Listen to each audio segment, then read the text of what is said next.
Right. Good morning, everybody, and welcome to the last day of the second week of the series. And I just need to strangely go through the health and safety briefing very, very briefly, because everybody will be familiar who's here at the moment. But evacuation procedures are out the bar doors, toilets are out there as well. The rally point is outside the Space Ale House, and if you could stay there and any emergency occurs until the fire warden complete their reconciliation duties. Otherwise, in case of earthquake, so the up on fault going, we pop under a desk until shaking stops and wait instructions from the fire warden. And otherwise, all cell phones off and we're underway. So thank you. And we're commencing today with the Otago Regional Council. I should also say that the Dunedin City Council have asked me to slide down the list a little bit today, and administration person is going to be making contact with later people to see if they can come on a little bit earlier in case they're listening. So we're commenced anyway with the Otago Regional Council. Good morning. Good morning. Well, please, the panel. My name is Simon Anderson, and actually, should I turn this on? Is that going to make life easier? Yes, that sounds better. Simon Anderson. I'm appearing as counsel for the Regional Council this morning, and sitting next to me is Hannah Goslin, who's Section 42A report writer. I'll talk shortly after some brief submissions. I've provided. Hopefully, we've got. Some written submissions. I'll try to avoid simply reading them out because there is really one key point which I wish to make from a legal perspective. Everybody here knows that the Regional Council, one of its functions is to control the discharge of contaminants to air, which is what this chapter provides policy direction to do. I think an important point, which in some of the evidence is slightly confused, is that this chapter is trying to do two separate and distinct things.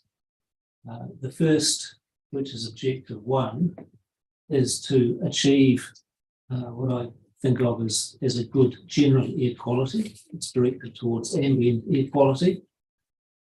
And a major part of that is giving effect to the national environmental standards for air quality. But that is not the totality of it. It is the bulk of it, but not the totality. The second aspect is to manage the localised effects of discharges to air. And I think of these as the nuisance provisions. This is me not wanting to smell the factory down the road. And this is also me not wanting to be made sick by the factory down the road. So that really covers the introduction section in written submissions. The National Environmental Standard, I don't propose to go through that. I've attached a schedule that has a brief summary of what that standard does.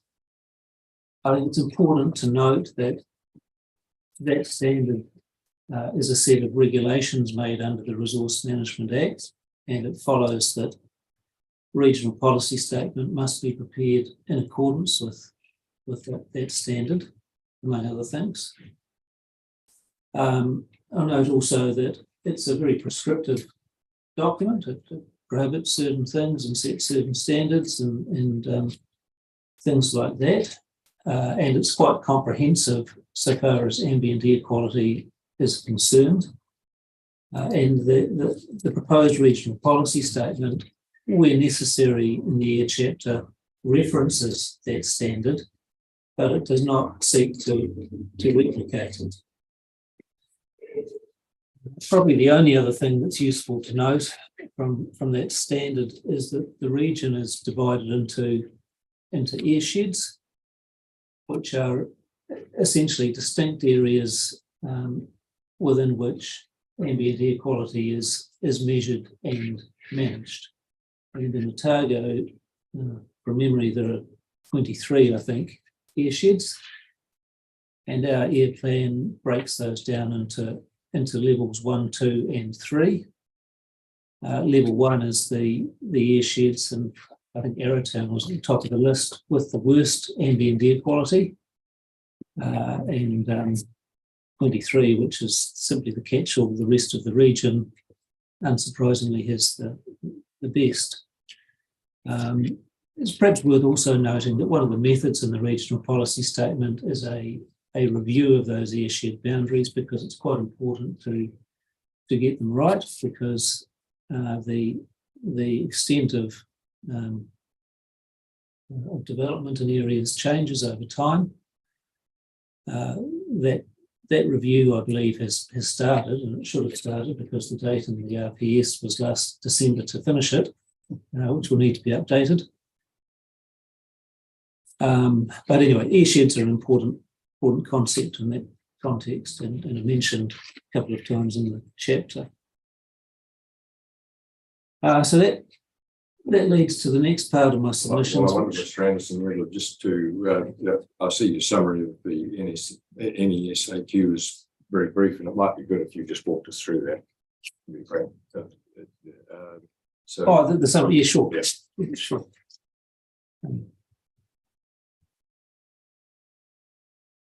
All right, so this is Schedule 1 on page 7.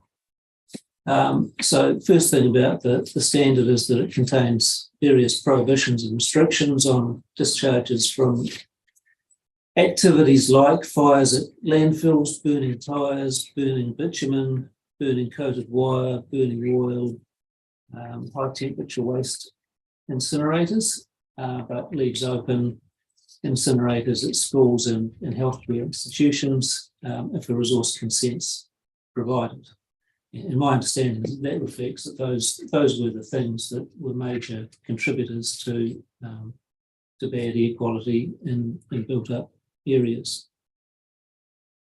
Second thing is that the standard is setting air quality standards for specific contaminants, and those are standards which need to be achieved in airsheds. The contaminants that have standards set are carbon monoxide, nitrogen dioxide, ozone, particulate matter 10, and I can't remember the unit that 10 relates to, but small size particulate, the smaller the worse, and sulfur dioxide. And again, I'm not a subject matter expert, but I understand those to be the things that are the main contributors to poor ambient air quality. Point 3, I've already mentioned that there are 23 airsheds in the region. And if there's interest, it's worth noting that Schedule 2 of the air plan for Otago has those airsheds mapped.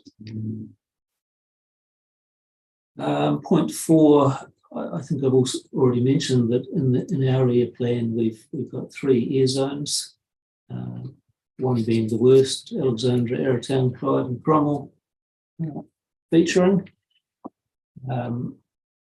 Just as a side comment, and again, I'm not a subject matter expert, I understand that since the standard came into effect and since the air plan came into effect, there has been significant improvement in the quality of air in those areas.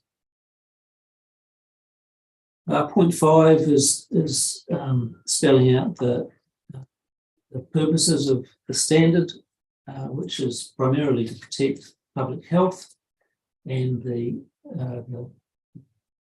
main types of discharges that are dealt with and which impact on that are domestic and industrial discharges. Industrial discharges are varied, but domestic discharges essentially means having a fireplace in your home and using it for heating. And point 6 is just mentioning that there are other provisions which provide for resource consents to be obtained in some circumstances to discharge the types of contaminants that are referred to in the standard. And there's just a wee note at the end that although the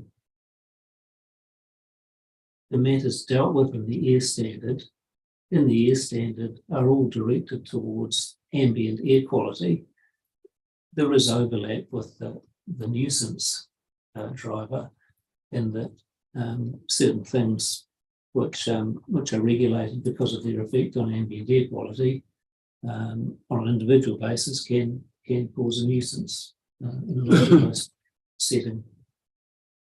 And the same applies in the other direction.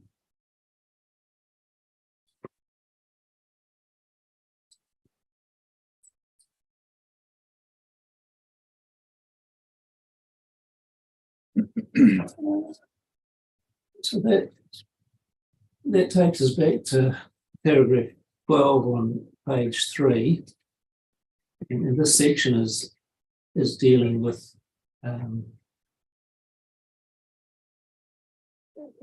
the framework that's in the chapter to try to achieve what loosely described as good ambient air quality.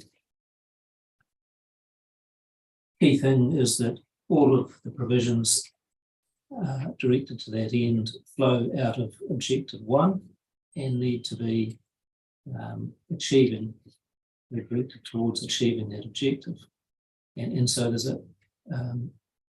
quite a short chain of policy and methods, which is you've got policy 1, which is seeking to maintain existing air quality where there is already acceptable air quality.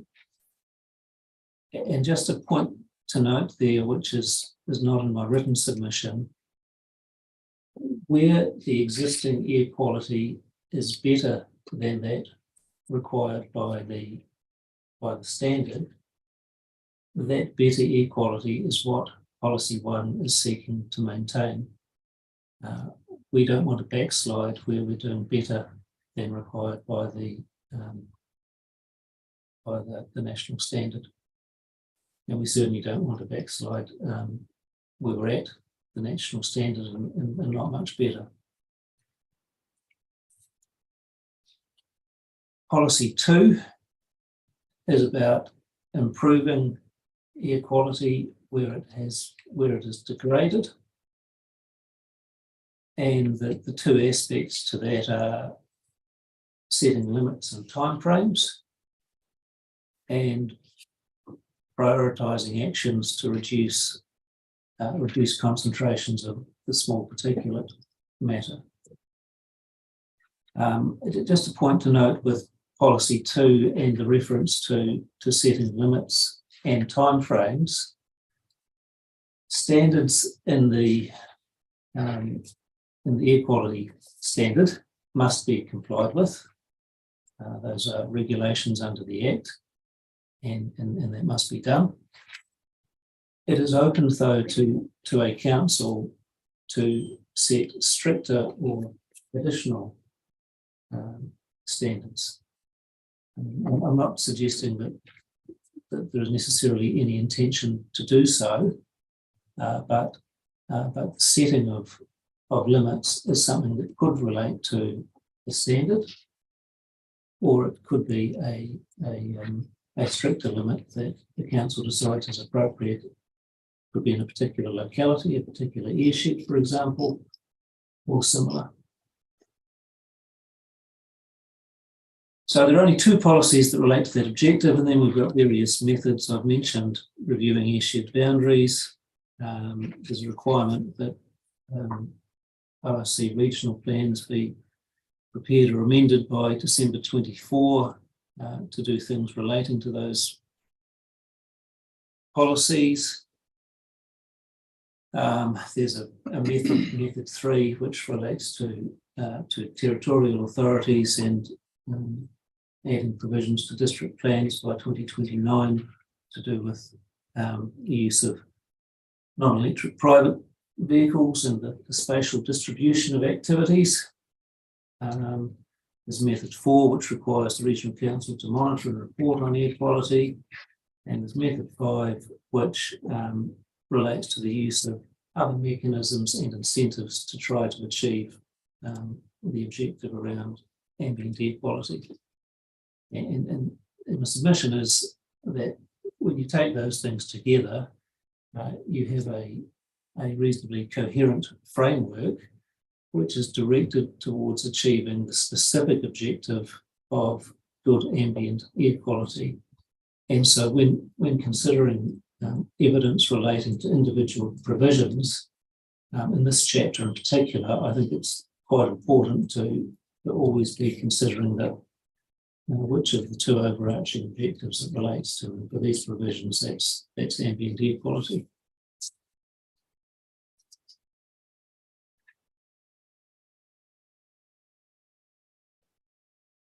I've sort of jumped ahead to paragraph 22 in the written submission. And this section's dealing with the other part of this chapter, which relates to localised nuisance effects from specific discharges. That all hangs off objective 2. Objective 2 requires the protection of certain values, and that protection is to some extent, or what protection means in this context is to some extent defined by the policies which follow. I'm aware that there has been some evidence relating to use of the word protect and suggestion that that is too high a standard, that it's akin to avoid. And since King Salmon, everybody's very focused on use of the word avoid, and when it's appropriate to do so and when it's not. On that point, I'd just like to observe that protect is not the same as avoid. If what was intended in objective 2 was to say that certain types of effect must be avoided, then the word avoid would have been used. Protect is nonetheless at the directive end of the spectrum. So it is a high standard. When it comes to applying words like that, what's required, and this comes out of King Salmon, is that you have to read the word in its context and ascertain its meaning in its context. And that's the exercise that the board undertook in King Salmon and the use of the word avoid in the coastal policy statement. Here, we have objective 2, which requires certain values to be protected. And then we have several policies which tell us to what standard those values must be protected in certain circumstances. And that mechanism of using the word protect and then having policies which are going to tell you what protect means in the context of that objective is fine. There is no reason why that cannot be done. And simply the fact that the word protect appears in the objective does not mean that there is some magical high absolute standard akin to the word avoid.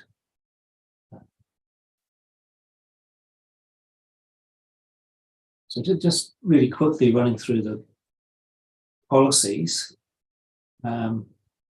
So policy 3 is an enabling provision. There's some evidence, it uses the word allowed discharges. There's some evidence to the effect that it would be better if it said enable. I don't think it matters either way. And that enabling provision is quite important, because the starting point for most discharges of contaminants to air is that they can't be done unless there's a provisioning plan that allows them to do so. Policy 4 gets quite a lot of attention in the evidence. It has two standards. When talking about noxious or dangerous effects, the standard is avoid, and that's intentional. And the intention behind that policy is that people should not have to, and the environment should not have to suffer noxious and dangerous discharges. And I don't think that should be contentious. The second, and this has come in for some criticism, relates to offensive or objectionable effects. And in that context, the wording used is to avoid as a first or as the first priority. I think my colleague, Mr. Logan, has already signalled that the intention of those additional words is that they act as a qualifier, and they provide a signal that the standard is less than avoid, or is not avoid in all circumstances at all costs. On the well-worn phrase avoid, remedy or mitigate, it's telling you that avoid is what we're trying to do here, not I'll go back a step. When avoid, remedy or mitigate is used, some have the experience that often you tend to default to mitigate, or that none of those is seen as more important than the other. It's essentially a standard where you do your best to avoid it, but if you can't avoid it, then you remedy, and if you can't remedy, then you mitigate. What the avoid as the first priority is trying to signal is that the standard is a bit higher than that. We don't want to just automatically drop down through the three steps. We are trying to avoid, and at the plan level, in specific, could be specific localities, could be with respect to specific activities, there is going to need to be a more detailed policy and rule regime to achieve that. And that probably links into one of the criticisms, which is that it's fine and good to use those words and to say, well, they're a signal that it's less than avoid, but more than avoid, remedy or mitigate, but there's no guidance as to what does that mean? How, when, where, why, what? Nobody knows. And that's a valid criticism. But what I would urge you to have in mind when considering the evidence on that is that this chapter is not prescriptive. It deals with discharges in general. It doesn't, with the exception of a non-exclusive list in Policy 5, it doesn't deal with specific locations or activities, and you could conclude for that reason that when it comes to setting a standard that's between pure avoidance and avoid, remedy or mitigate, that actually requires a degree of specificity depending on the place and the activity that it relates to. And that in the very general, almost abstract sense, would be quite difficult in this chapter to provide a set of general provisions which tell you what something less than avoid, but more than avoid, remedy, or mitigate is to play out in all possible circumstances.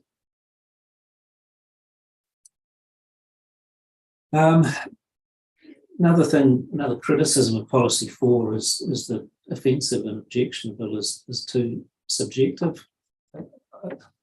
I don't think that's a valid criticism. The FIDOL assessments have been used in New Zealand for many, many years to objectively assess nuisance discharges.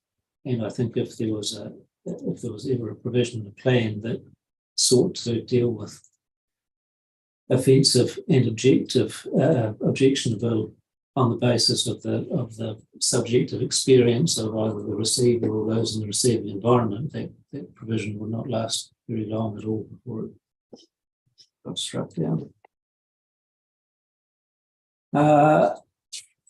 Final thing on policy 4, I just noted there was a reference in the evidence of Mr. Frentz for DCC, paragraph 6.5, to the effect that policy 4 replicates the National Environmental Standard for air quality.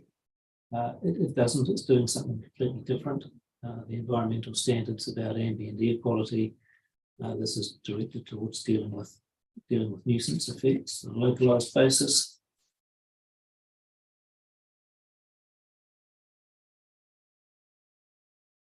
Policy 5 is providing for management of adverse effects of discharges beyond site boundaries.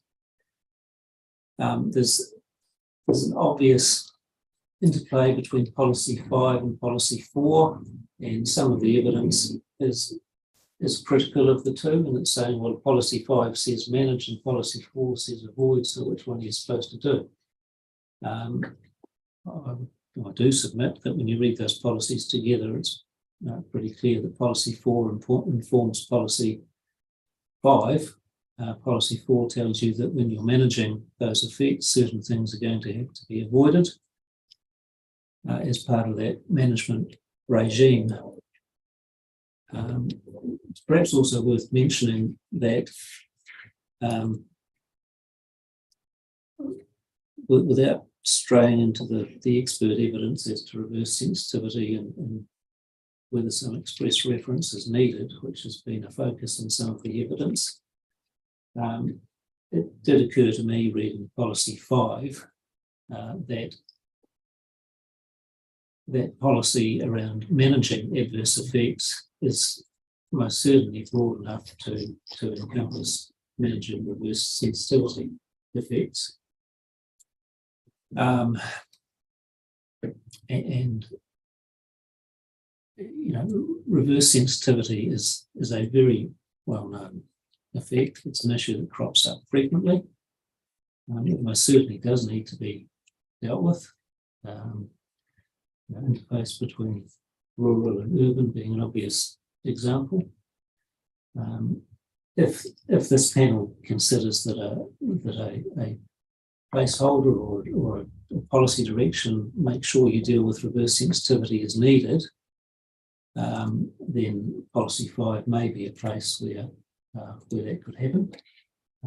For example, by saying something like manage adverse effects, including reverse sensitivity. To the extent that the evidence is suggesting there should be a specific reverse sensitivity policy, which is giving greater direction than that. For example, a provision that is trying to spell out how reverse sensitivity should be dealt with in all instances when we're talking about air discharges. I don't think that works or is appropriate or possible in this air chapter.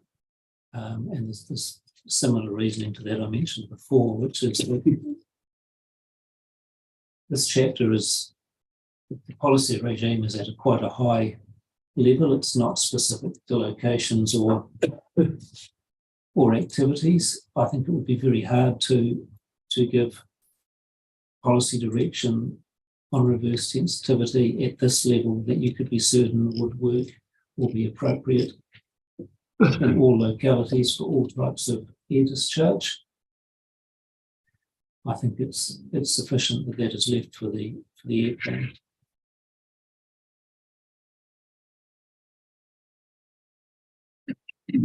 Then we have policy 6, which is around avoiding avoiding discharges with adverse effects on whenua values and methods which are directed towards achieving those policies. And again, it's the same submission as with the first part of the policy framework. I think it's quite important in considering submissions on these provisions to have in mind which part of the policy framework the provision falls within. Is it a nuisance policy or method, or is it an ambient air quality policy or method? So unless there are questions or provisions that the panel wishes to raise or discuss, I'll call Ms. Goslin as the Section 42A writer. Thank you, Mr. Anderson.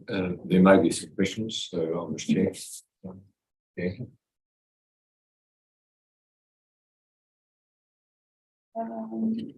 Yeah, no questions from me. I'll ask questions more.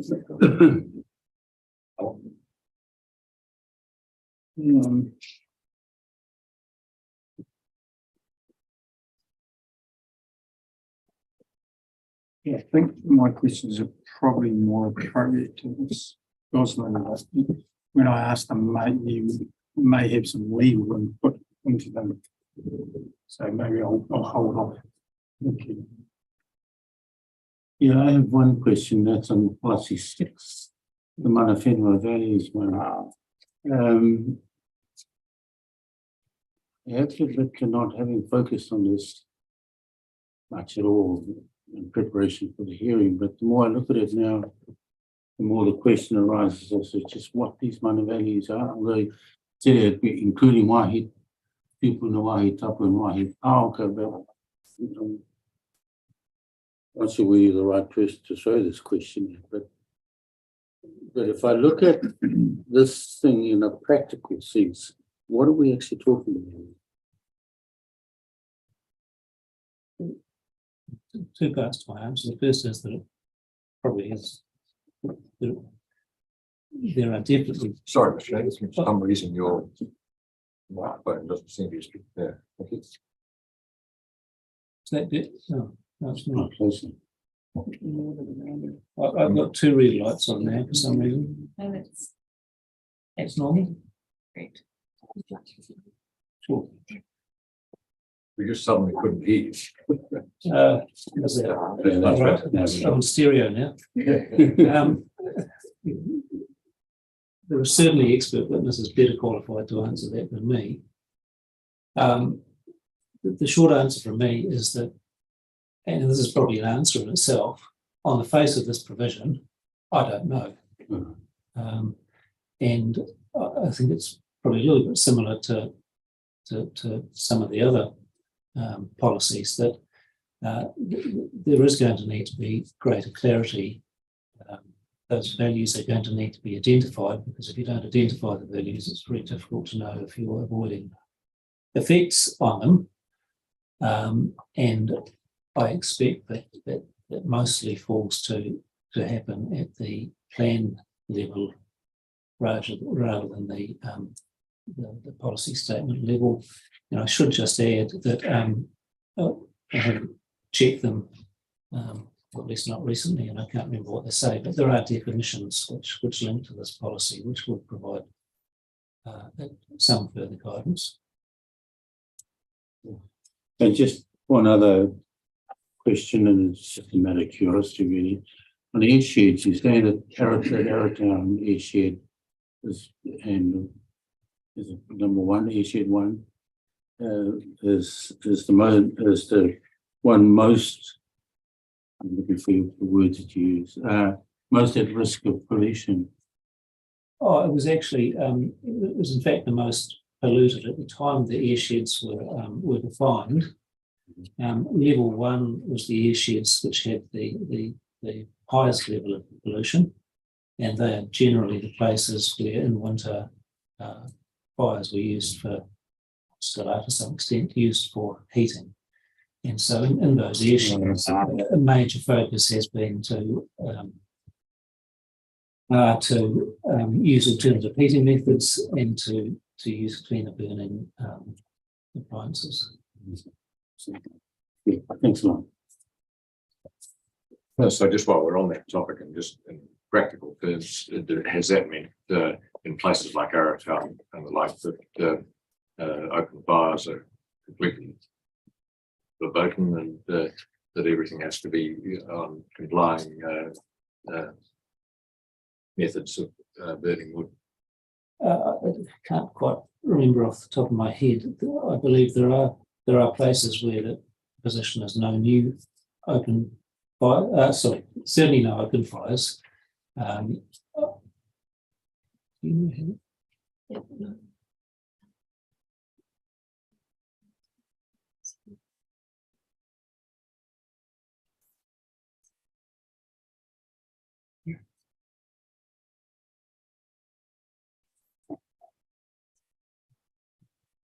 Well, certainly no new open fires, and there are standards that apply to all types of burner. I can't give more detail than that off the top of my head. Can you just help me in terms of your numbering? I wasn't quite sure what was meant at your paragraph 16 with those numbers that followed in the brackets. What was that? I apologise. That's that those are the sub clauses in method 2. So the 16.1 is method 2, 1A, and so on. Right. It reflects that I put it in a rush late last night. Oh, no, that's right. Thank you.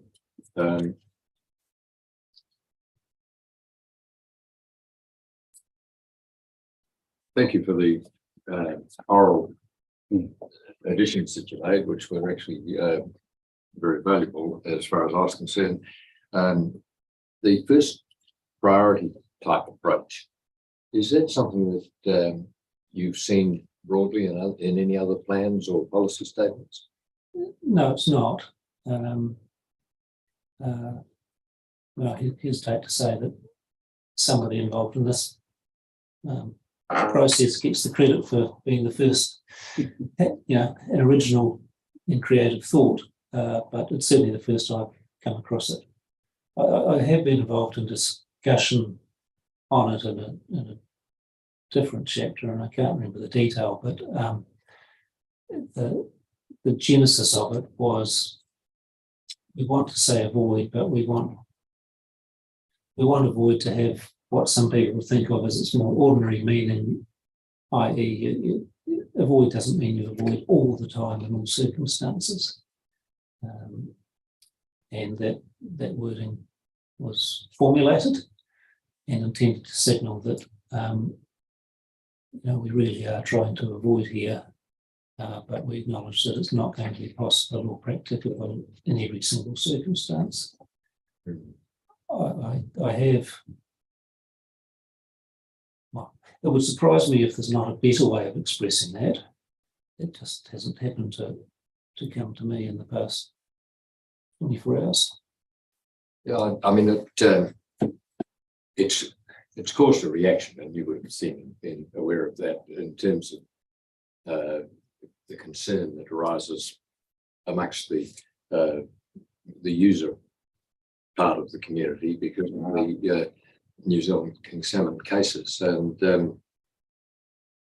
in essence, what they're concerned about is they might face arguments from the protective part of the community, suggesting that there'll be very rare circumstances where you can't avoid as a first priority.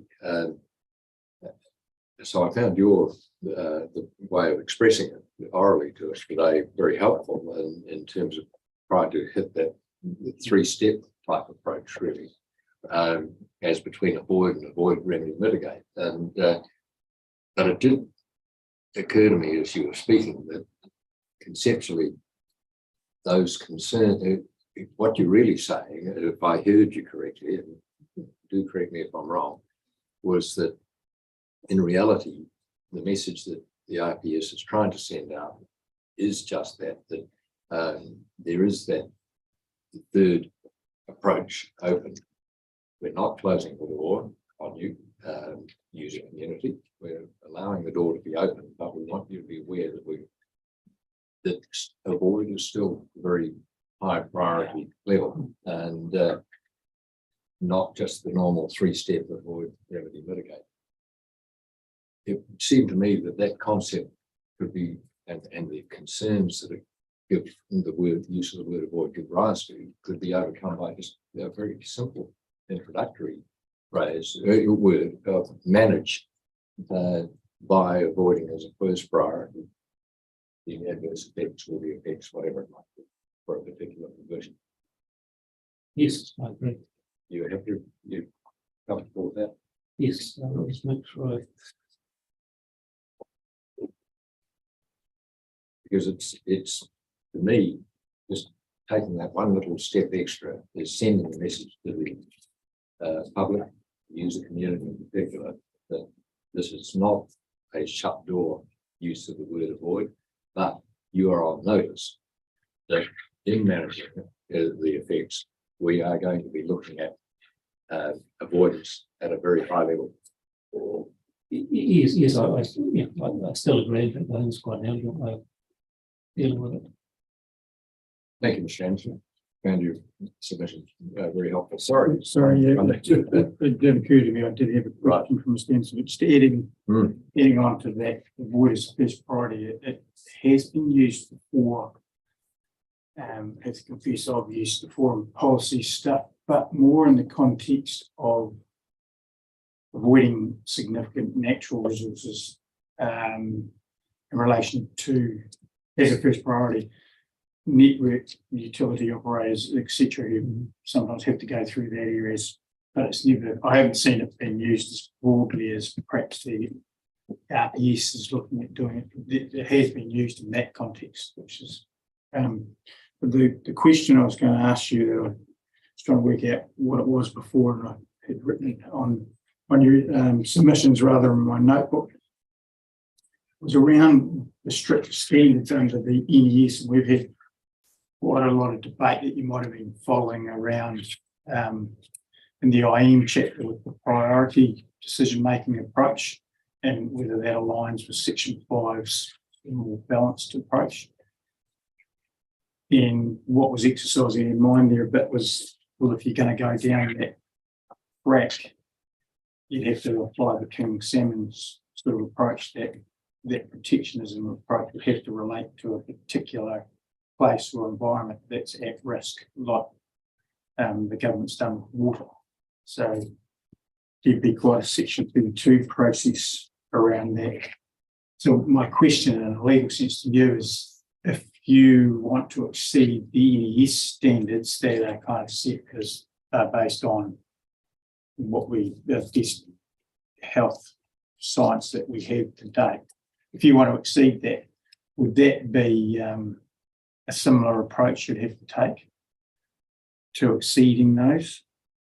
But because I didn't get that from what you're saying, well, we just want to keep it as good as we can rather than allow people to go up to the limits. Well, I guess there are two dimensions to it. One is, and this, I don't think this is what your question's about, just for certainty, is the point that we're already better than the limit. We don't want to go backwards to the limit.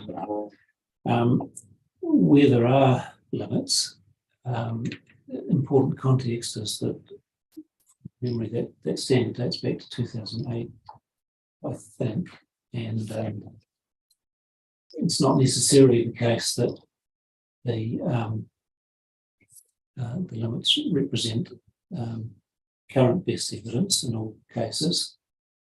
And I believe this review and process, contemplation at least, if this council wished to, for a particular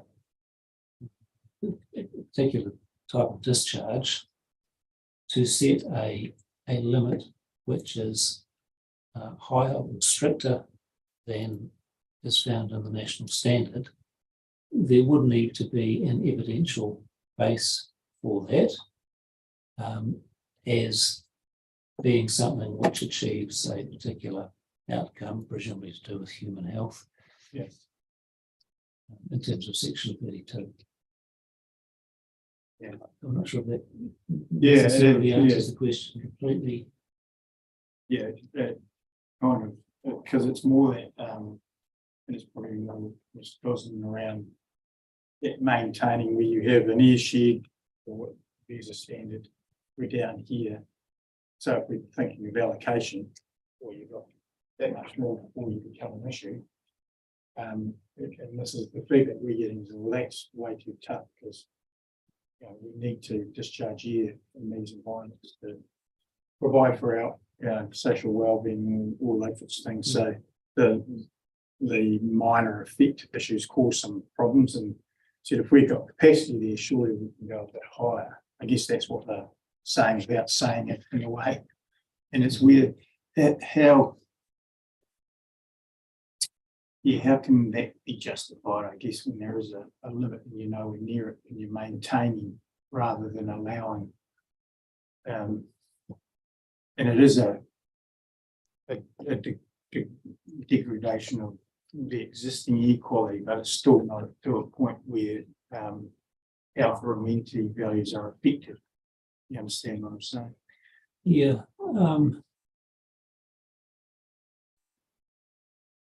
This relates to policy one, and I guess the key objectionable element is the no more than minor part of it, is it? Yeah, and I think that's what's coming through. It's like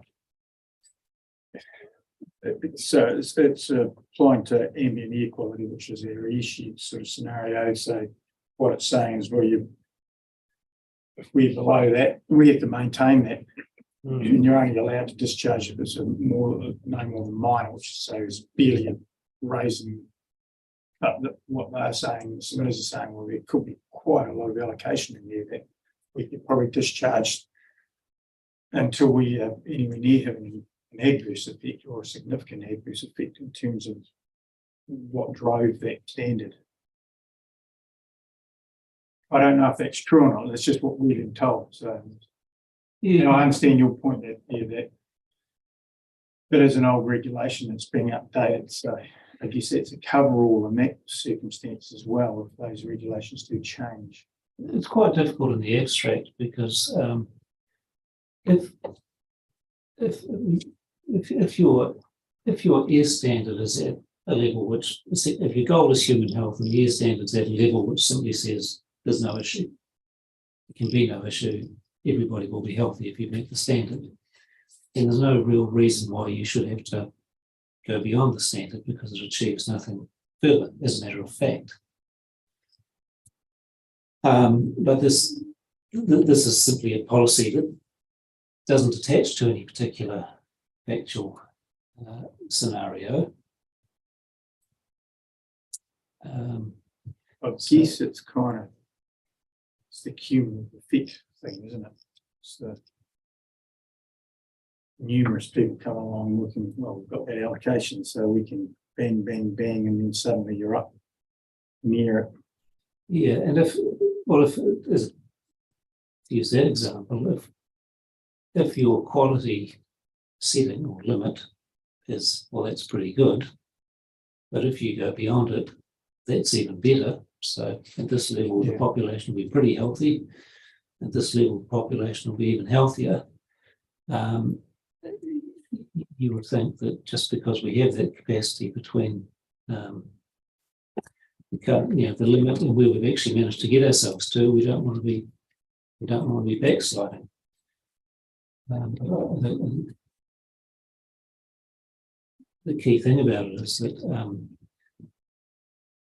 case by case, whether you would want to be able to utilise what you refer to it as that surplus capacity or not, would depend upon whether, as a matter of fact, that's making things worse, or it doesn't actually make any difference so long as we don't exceed the limit. Everything is tickety-boo.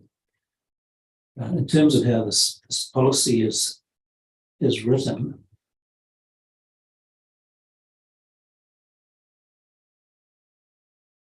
I don't think it's objectionable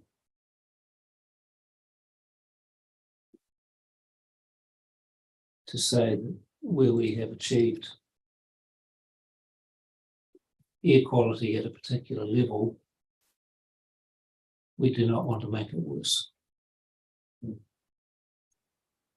Yeah, and I had similar comments to Alan around this policy, is that the first and second parts of the policy don't seem to, and this is, I was going to raise this with Hannah, but the first and second parts of the policy don't seem to necessarily match up, given that the second part seems to be allowing small incremental creep up to the standards. And I suppose I had questions around, well, you might be saying it's okay to have sort of 20 less than minor discharges, but it's not okay to have one or two bigger discharges. And why is that? Is that the intent of the policy? But that it seems to be allowing you to get up to the limit, whereas that doesn't seem consistent with what the objective's trying to say, or what the first part of that policy seems to be intending. So there seemed to be a bit of a mismatch there to me as to what you're trying to do. And some of the expert or some of the planning evidence that we've heard from when we've questioned them to date, they're assuming that maintained equals maintained up to the limit. So they're assuming that it allows that movement up to the limit, and presumably because of that second part of that policy. So there is I think there's a bit of uncertainty there that may need tidying up. You almost wonder if you could well, this is for the expert policy, right, isn't it? For a lawyer, but the way the changes have evolved, you do wonder if a full stop could be inserted in the introductory first sentence, because words where ambient air quality is at or better than the limit set, that air quality is maintained. It would still cause a problem. From the submitter's point of view. Well, I don't disagree with that, but that expresses the principle more clearly and without the I guess the contradictory element. Yeah, and I think we've got two issues here. One is the principle, and the other's how it's sort of presented, which is I suppose two things we'll have to be grappling with.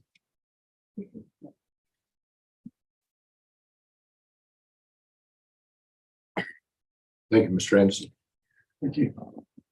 Cool, Mr. Rosland.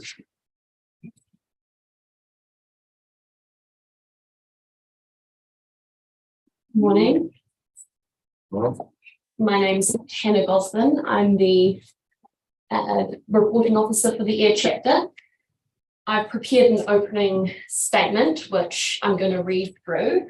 But before I do, I just thought that I'd note that I was in the room yesterday, listened to the presentations concerning air, and I also listened in online earlier this week to the other experts that you've heard from on the air chapter. So it should be up to date with the things that you've been discussing. And I've taken note of some of the things that you've indicated that you might have questions for me on as well. So thank you very much for the advanced warning. It's much appreciated.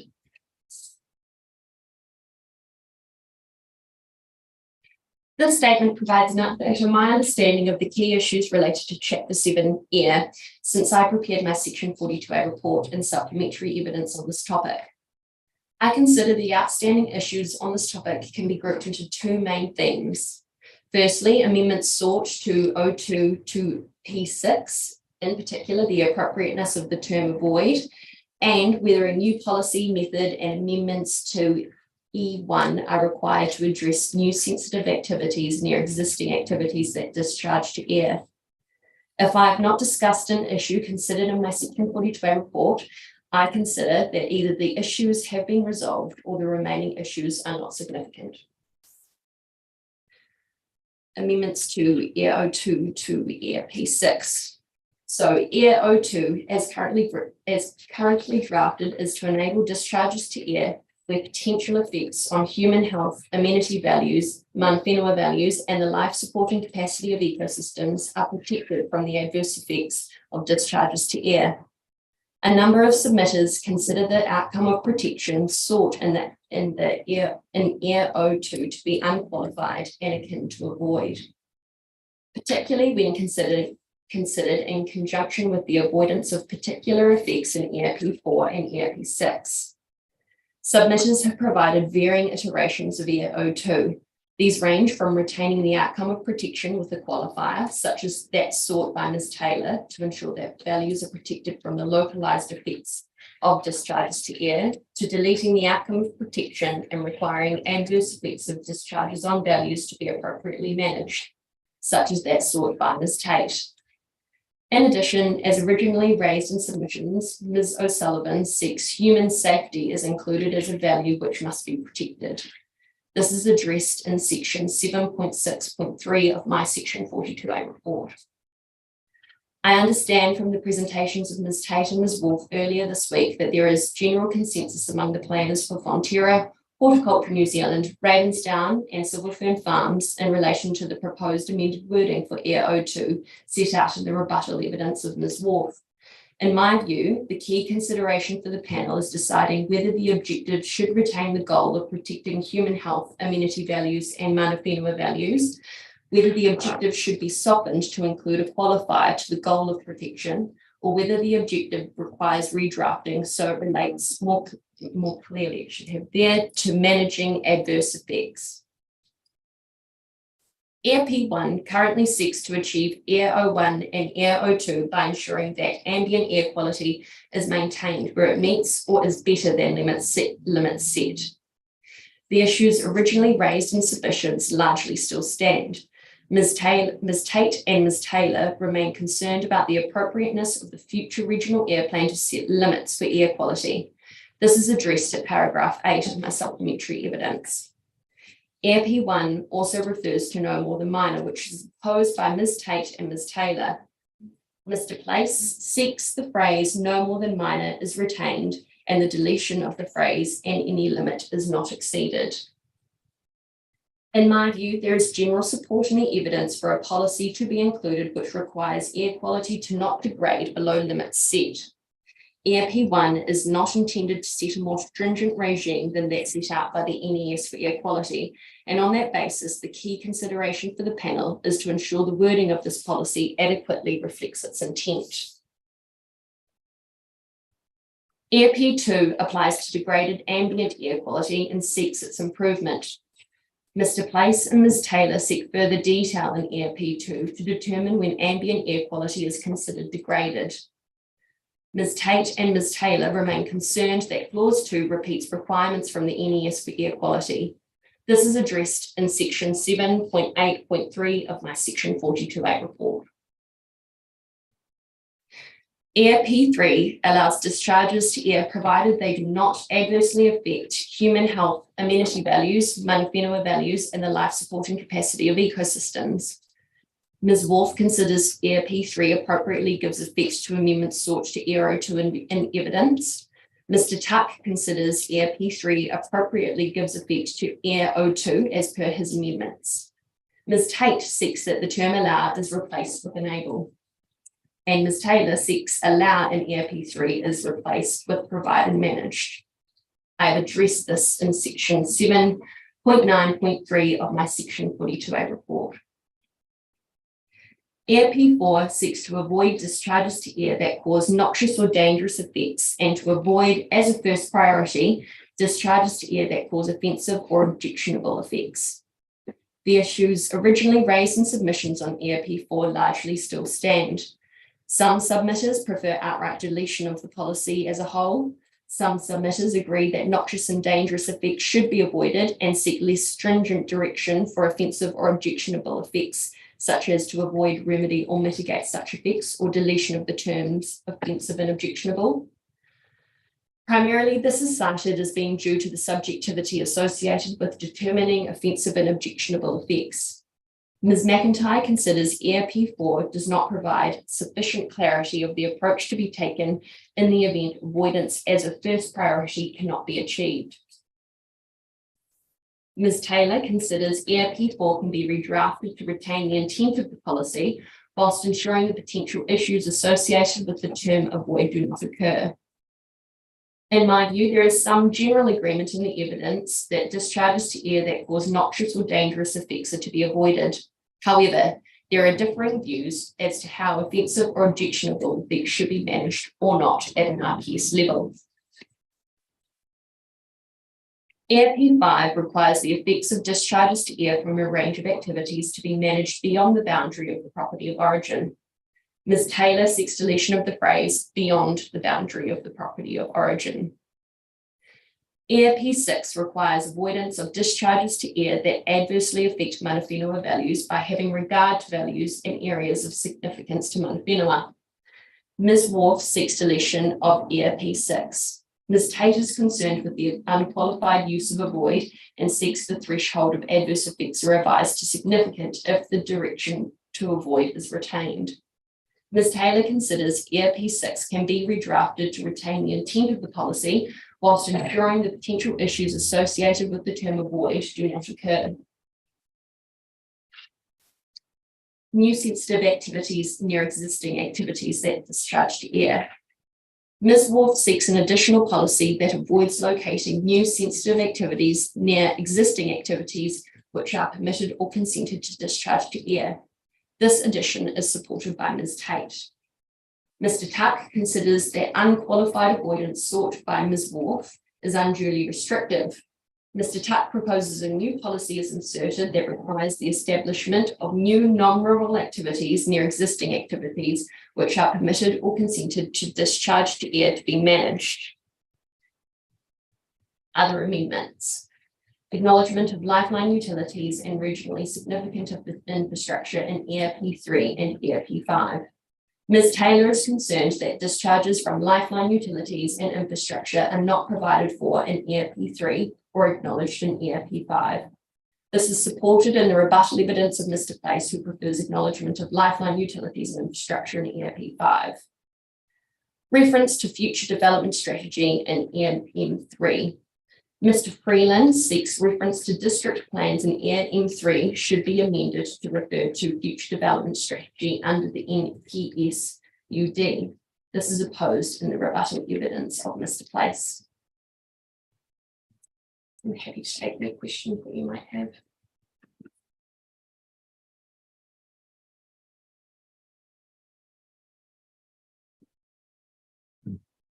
Yeah, thanks very much for that. I might just start with just paragraph 9 of your statement there in relation to policy 1. You're stating that EP1 is not intended to set a more stringent regime than set out in the NES. And I'm just wondering if that's slightly in conflict with what we were discussing before, where it seemed to me that where the air quality is better than the standards, you're wanting to maintain it at that level. Yes. I guess the NES for air quality provides sort of a bookend in a sense that it sets a air quality standard for the health and well-being of New Zealanders at that 50 micrograms per cubic metre in the context of PM10. I think that's as far as the NES for air quality goes in terms of providing us with that backstop. There is the ability through the NES to be more stringent than that. But And I guess as well, on the other hand, there's also other contaminants that aren't covered by the NES, in which we can sort of apply our own limits and standards and things. But yeah, I understand what you mean by that. We're not trying to, I guess, prevent people from discharging or resource users from discharging where they can do so under the NES for air quality, if that answers your question. Yeah, okay. So the intent is to not let overall air quality degrade further than what it is, but also not to place more onerous restrictions on users than what's in the NES. Yes. Let's go back to my questions here.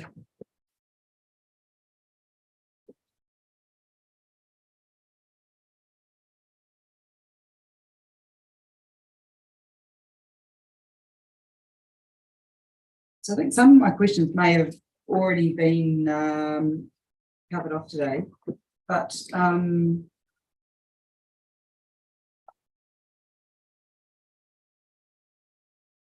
yeah, I mean, I think we've largely covered off the concerns that I had or questions I had around policy 1. And I think this clarified what the overall intent of that is. And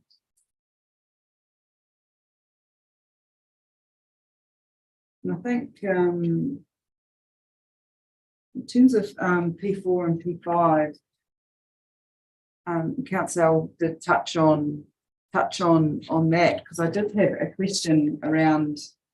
I suppose we're talking avoid discharges here that have noxious or dangerous effects, but some of those activities listed in P5 do potentially have noxious or dangerous effects, and how they sit together. And I did wonder if there needs to be some reference in EP5 through to EP4, you know, notwithstanding policy 4, or just something, because I know that there has been, you know, perhaps again there's room for a bit of, well, there's a bit of ambiguity in there as to what's being meant.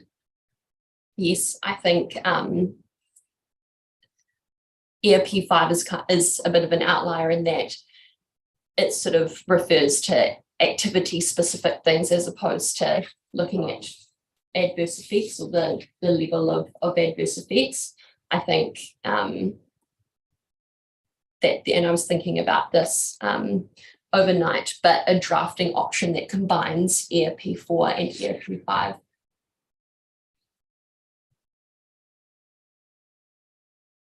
Is a potential option. Yeah. I mean, is there a reason for listing some activities? No. No. It is a non-inclusive list. As I understand it, that list came out of consultation, early stage consultation. But I think it would be a potentially useful place to insert a reference or an acknowledgement to reverse sensitivity effects, things that will be covered by the future regional air plan. Okay. Yeah.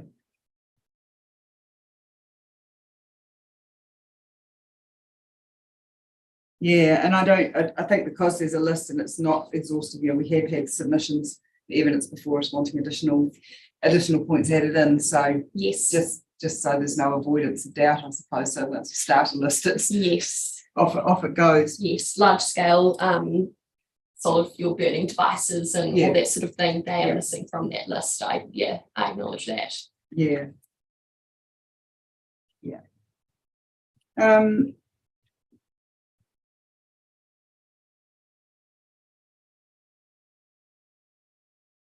If we look at P2,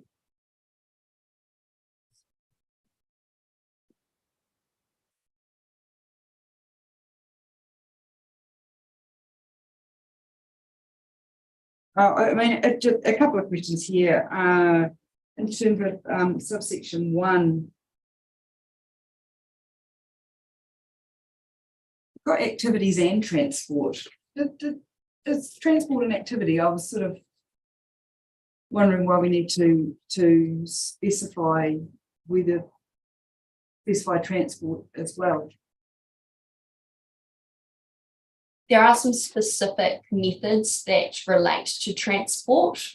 Right. So that's yeah.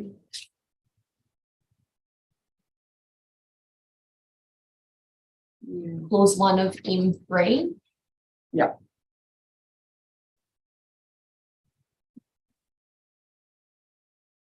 In relation to the second point there, and I suppose bearing in mind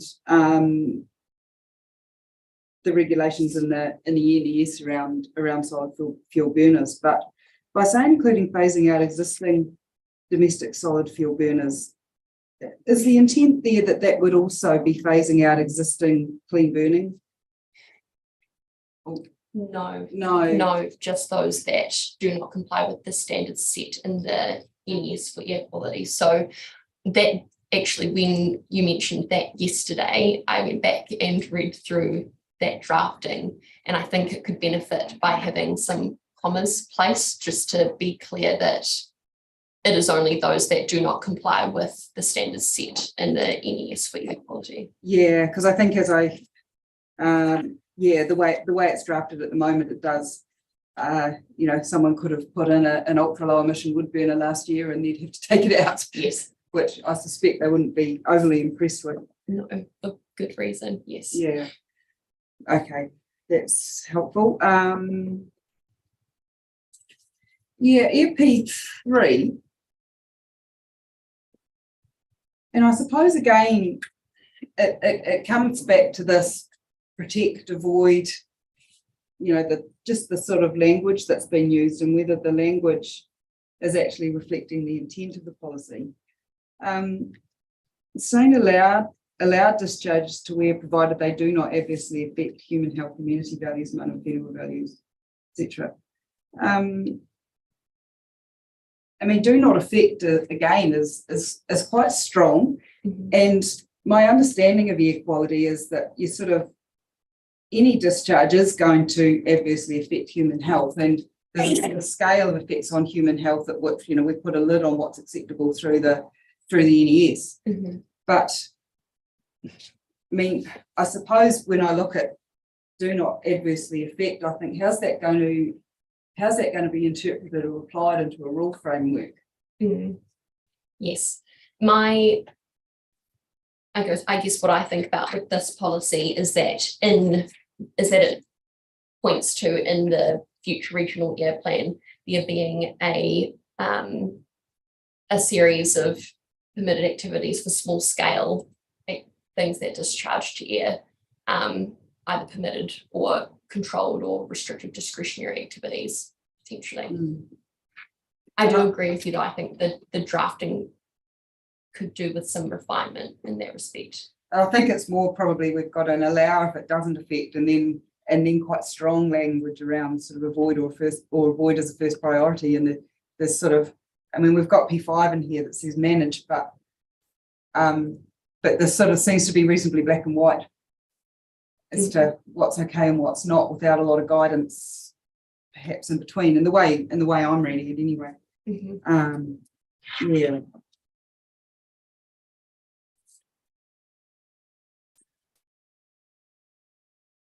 Just check here.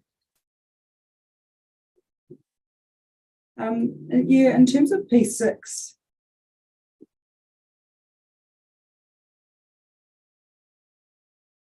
and I suspect probably Ro was questioning on this before. I presume this, in terms of determining areas of significance to mana whenua, I assume that would be mana whenua's call, or would that, are you envisaging that there would be there'd be a reference to schedules or something along those lines? Yes, or how mana whenua values are set out in the mana whenua chapter of the RPS also. Yeah. And we heard We did have evidence, and I've looked at what we had from Dunedin City Council.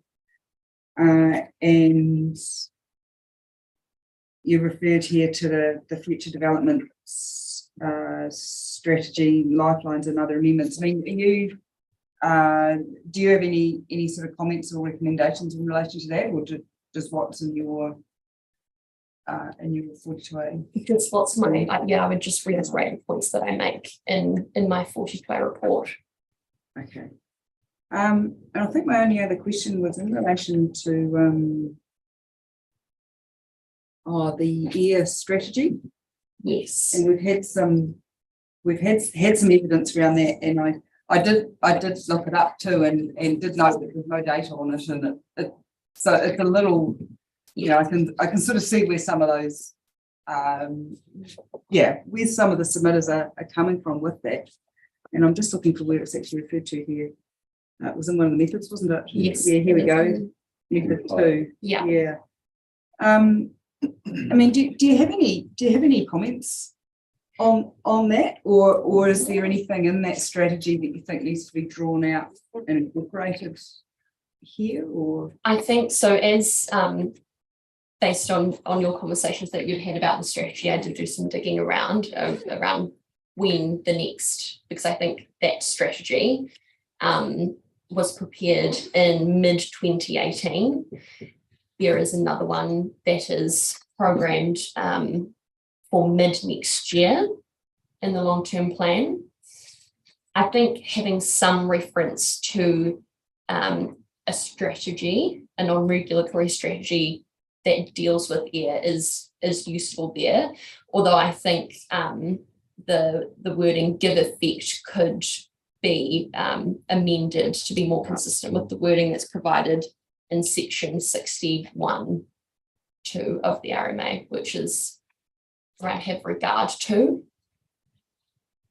I think the points made by Ms. Tate in her evidence are very valid, that strategy does not go through a formal Schedule 1 process, and so giving effect to something that doesn't fit well. I would also, some other wording changes to that I've been thinking about might be to not refer directly to the air quality strategy for Otago. It could be called something else in future, so potentially non-regulatory strategy that manages air quality or something along those lines. In that version of control sort of issue with dates and things. yeah, and I suspect if it was have regard to, it would it's a little bit softer than give effect to a document which Yes. as you say might change. It's Yes. hard to reference. Yes. That sounds good. I think I'll just double check. I think that's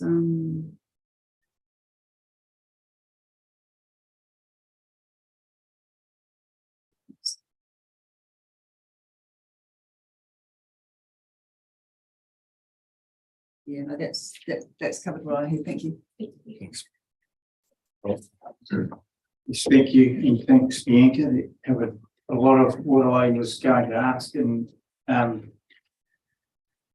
think your paragraph 15, you sort of hit the nail on the head here around the main concerns of not just in dangerous and the offences and objectable and how that all works. And Mr. Anderson also gave a very good sort of summary of what is intended here. It's just if it's sort of playing out like that. Mm-hmm. And your comments around EP3, it did occur to me that well, maybe actually that also works and is quite linked to EP5. Mm-hmm. Because that's where I'm probably assuming some of those things you're talking about, permitted activities like your agricultural discharges, etc., would be provided for as they are now permitted activities. So Yes. it's just whether we could frame those policies to actually indicate how they do work together a bit better, I guess. Yes. One thing in that, and I'm not sure if I picked it up right or not, it was Carmen yesterday, Carmen Taylor, Mm-hmm. around that, just those sort of that hierarchy of effects, if you like. Mhm. And you've recognised it as well by using the first priority approach. But Carmen said and asked questions around that. Well, there's noxious and dangerous at the top. And I think, as Mr. Anderson said, we all agree we don't want those. Mhm. And then there's the offensive and objectionable, and I think that is an actual phrase in the Act, so I don't understand why there'd be concern around that. But I've always sort of related that to more amenity sort of stuff. Mhm. And but I think I took Carmen to say, well, no, that's sort of closer up to the top one, and amenity ones are something below. Yes, Did you? Yeah. I did hear that. I was And I was wondering. wondering, well, maybe is she thinking about EP5 type things, but that's for amenity effects. So what's your view that? I Because think. I don't think anyone else has said that. It was only Carmen that sort of said that. Yes.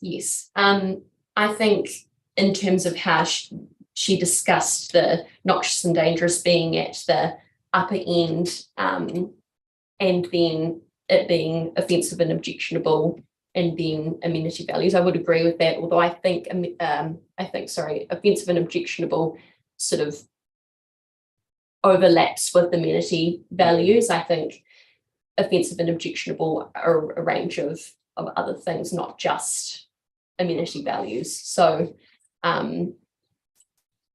Yeah. I think that they're related. I think it's part of it. But that can't be seen as totally separate. I think they're sort of all together. Yeah. Mhm. Okay. Yeah. Yeah, and you're talking about, Bianca was talking about EP6, and a lot of concern around the use of the avoid there when we don't really know what we're meant to be avoiding. Yes. And I just noticed in your, I have got so many documents here. Your paragraph 115 in your original 1642A report, you quite succinctly pointed out what the concern was there. Mhm. Then didn't offer an opinion to us on how that should be resolved. We just moved on to the Ngātahu thing. Did you have any further comments around that? I think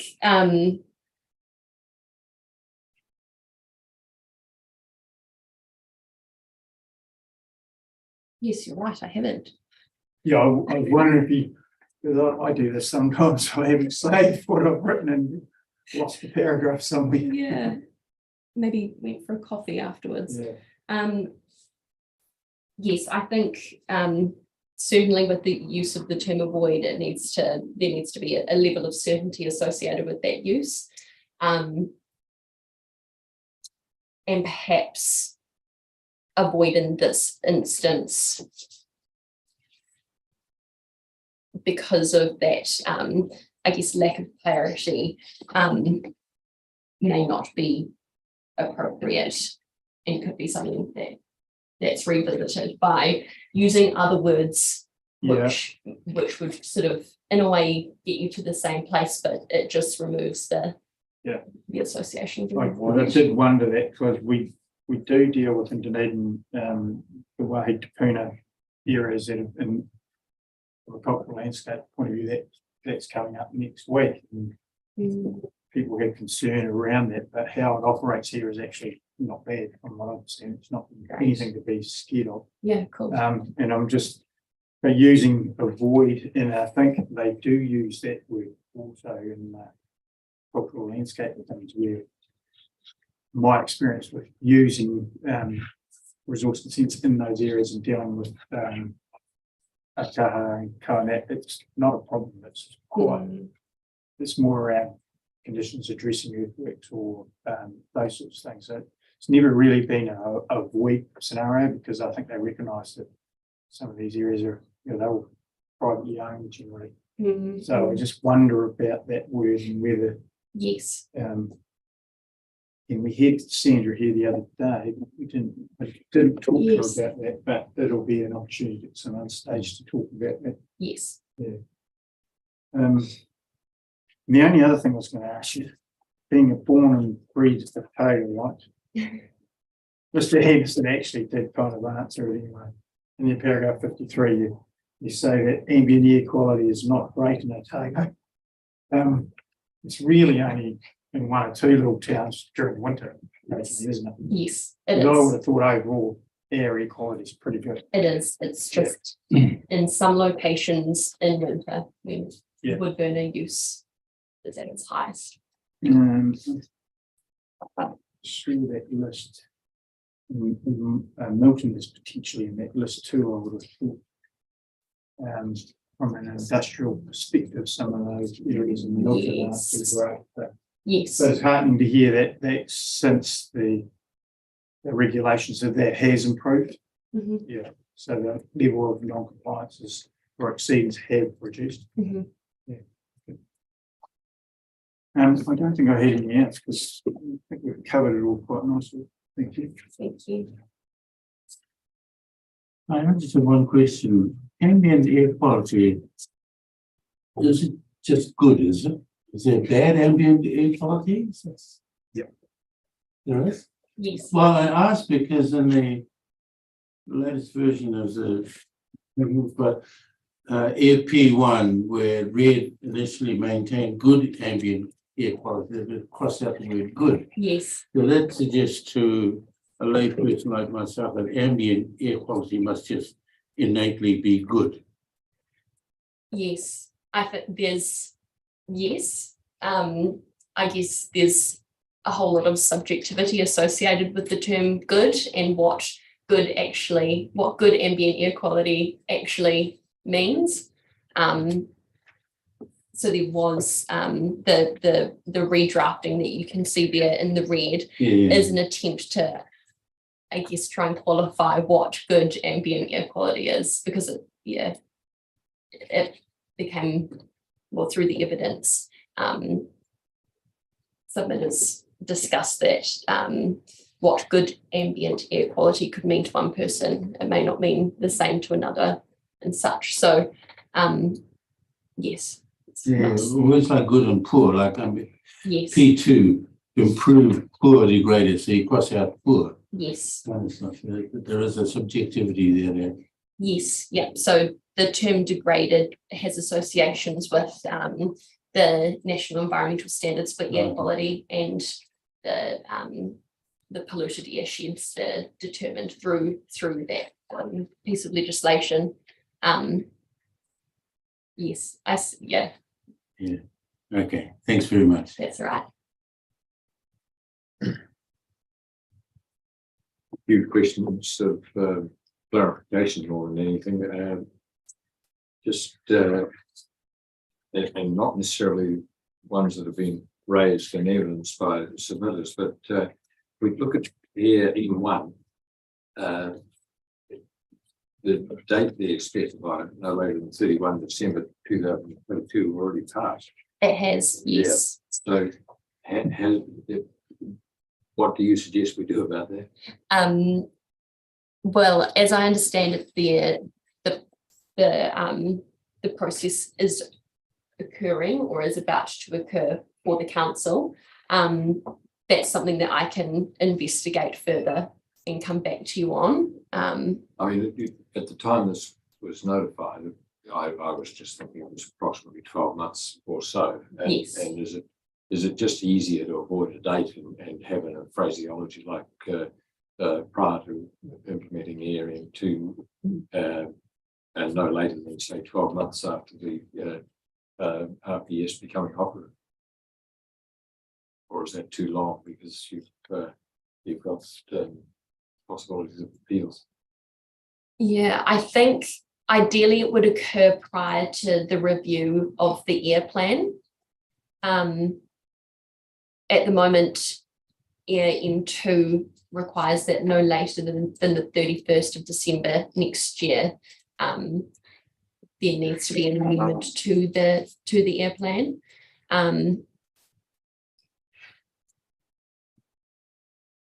Well, look, I've raised it. Yes. You've got an opportunity of addressing it when you come to a reply. So Yes. if you could. Yes, I will. I don't want us putting out a document that's a bit of nonsense. Yes. On the basis, right? Thanks. No, And- that's fine. And so similarly, if you just clarify that next date and then to put as well. All right? No problem. I can do that. Um,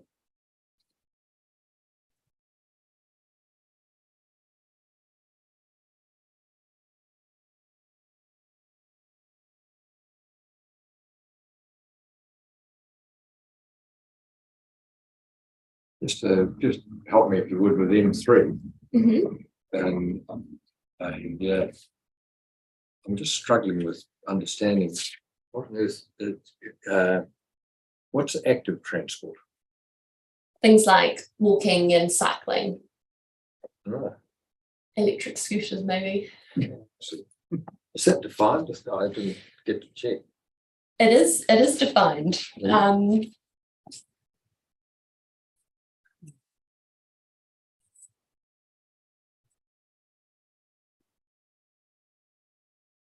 Mhm.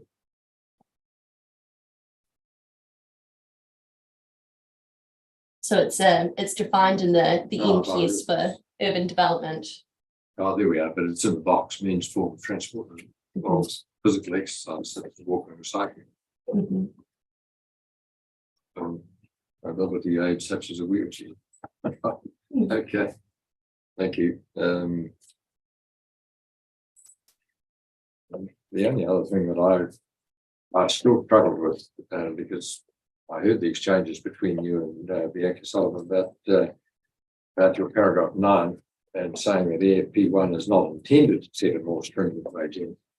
But as I was listening to those exchanges that you had, and also to Mr. Anderson's exchanges with Mr. Cubitt, it seems very clear to me that, unless I'm reading it wrong, that you have a situation where that policy is P1 is only applying where the air quality standard is better than Mhm. the NPS. So, and you're saying it must be maintained other than for minor effects. Mhm. So if it's substantially above, I'm doing a white hands basically, but if it's substantially above, it must be more strict, surely, than the NPS. Because you're saying it must be maintained up here. Yes. So we should amend your paragraph 9. Yes. Yeah. Yes. Okay, thank you. Yes. Thank you. Thank you. Thank you, Mr. Anderson and Ms. Gosling. It's very helpful and Thank you. up in Marlborough, luckily, we don't have a lot of air quality issues. And so I'm probably way behind the other commissioners and trying to understand all this. So I found it this morning very helpful. Thank you. Thank you. You used to grow all the air quality issues up here. They grew all the other issues other than air quality. How are we going to time last week? We might just break for a quarter of an hour this time and find out from UK afterwards where we're at with other people. Right? Yeah. On the face of it, Hunter, that will be you next. You might need to create a wee room for this association. Yeah. We're gonna Work for her. Lovely. With all the We'll be different back in things, order. Oceania.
One of you were pleased to know that you nearly got bumped, but you didn't, so. Can you help? All right. No, you don't feel you're under any time pressure. Well, if not. I don't have any written statements. In my minute. Good morning again. Yeah, so Oceana Gold has the issue with the air chapter is air P4, which talks about avoiding certain discharges, and it's set out in my evidence. Starting at section 9. And the key issue there is the requirement to avoid discharge to air that cause offensive or objectionable effects, even with the provider as the first priority, on the basis that it's a large sort of earth moving exercise to appreciate that there is a potential to cause dust. And that, you know, it cannot be avoided, but it can be certainly mitigated by the use of water carts and dampening signs. Okay. So that's the issue. I mean, it's more, yeah, what does that mean in reality? Does that mean you have to consider not doing the activity to achieve that for avoid as the first priority, which for McRae's, that presents inherent difficulties. So the preference is to avoid, remedial, mitigate discharges to air that could potentially affect, you know, cause offensive or objectionable effects if those things are not managed appropriately. And that's really the essence of the issue. Thank you. Well, I might actually start the questioning to that now on with yourself, because I'm not sure if you were here earlier in the morning and heard. I had some of that, yeah. Did you? Yes. Well, we had a very helpful and interesting presentation by Mr. Anderson describing the difference between avoid as first priority and then avoid, remedy or mitigate, and that the aim really was to try and hit that midway course. And I put to Mr. Anderson, and I don't think he admitted that it really the message that was trying to be sent was that P4 was intended to, or that not sure about P4 itself, sorry. Yes, P4 avoid as a first priority, but the second leg of that was intended to ensure that there was a pathway, a consent pathway, but you, the users, need to be aware that the first priority will be being looked at is avoid, but not in terms of a straight up prohibition type use of that term.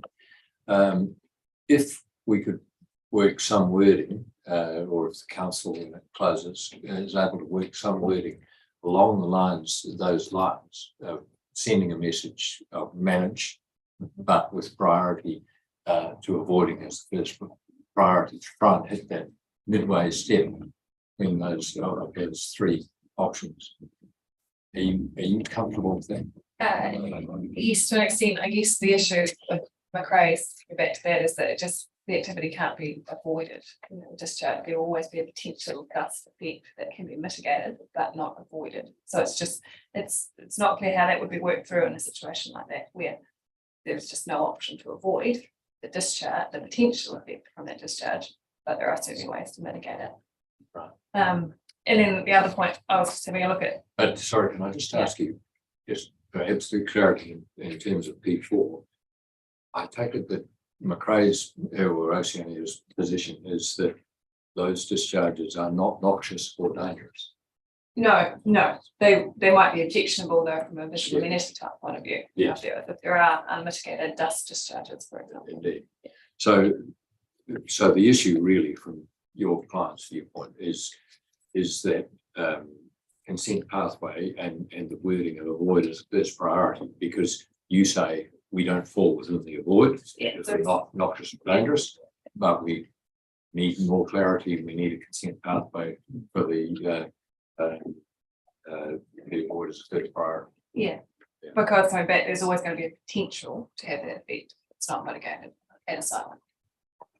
And the other point I was just thinking about, it's not in my evidence, but it may not be necessary when you look at P3 and P5, which talks about, you know, what we can allow discharges, and then also in terms of primary production, there's a requirement to manage the adverse effects from that.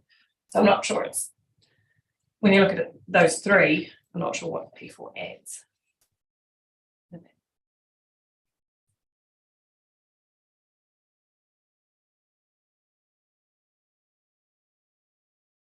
Well, I suppose P4 arguably is addressing specifically those discharges which can cause offensive or objectionable effects, and you might have lesser levels of amenity effects, which would be addressed, or which would be allowed rather, or provision can be made to allow them in terms of P5 by managing those lesser effects. Is that a way of reading? Possibly, but it just seems if you get through P3 where you're able to allow the discharge, it's not going to cause any of those, the human health and energy values and minor phenol effects, or the life supporting capacity of ecosystems. And then you talk about in P5 how you sort of achieve that, because the activities listed there are the key ones that will probably be. But I suppose the way I was reading this package was that P3 is saying here's an enabling regime, but then immediately you get a problem because P4 immediately starts by saying, well, we're actually preventing discharges that are noxious or dangerous. Just put that to one side. But otherwise, the pattern, as I was reading those principles, was that P3 was saying, here's the enabling regime. When it comes to offensive and objectionable issues, first priority is going to be, we're going to manage it by avoiding those if we can as first priority. But otherwise, then there might be ways of dealing with it. Or alternatively, in P5, we'll manage other effects by a consent pathway. But I take your point. That P4 starts off in a way that doesn't assist that reading. All right, look, from my viewpoint, thank you. Helen? No, not really. I think that this discussion illustrates that we understand what's trying to be achieved, but it's not flying through here and how those policies work together, which brings me to the only question I already have. I'm not sure if you're here when Carmen Taylor yesterday talked about almost 3 levels of effects. So you're noxious and dangerous, avoid, no problem with that. 2, then you've got your what you're concerned about, more objectionable, offensive, which I've always kind of related to amenity, but she was saying is probably not, that may have some amenity component, but amenity probably sits below that. Yeah. What do you think? Because that's I think when you talk about that. Dust and odour in particular, you usually use the terms offensive and objectionable, and that to me would be directly related to amenity. Amenity, yeah, it is. Yeah. Yeah, and I think the policy context it struggles to deal with that. Those, it's not quite dealing with it the way we would normally envisage those things would be dealt with. Yeah. Okay, thank you.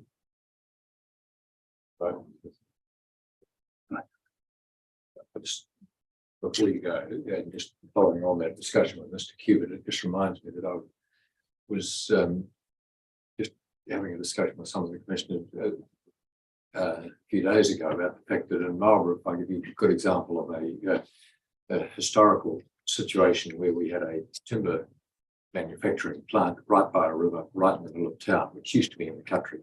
The town grew around it. All sorts of improvements were done over the years, higher stack, different types of air filters, different types of treatment of the discharge. So it got to a level where it was meeting the NPS standard. And but if you biked or whatever, as I did into town, you could always see the plume, and not only that, you could smell it. Now it wasn't really that bad, but it was a sickly sweet. You were aware of it, but if you were biking, you passed through it. Now, to me, that was an amenity effect, and it was one that I thought, needed to be managed or controlled. arguably you couldn't say it was offensive or objectionable. And I was discussing it with Bianca Sullivan, and Bianca's response was, yeah, well, it may not have been offensive or objectionable to you, and it may have been an amenity effect because you were just passing through. But if you were living there, that would become offensive or objectionable.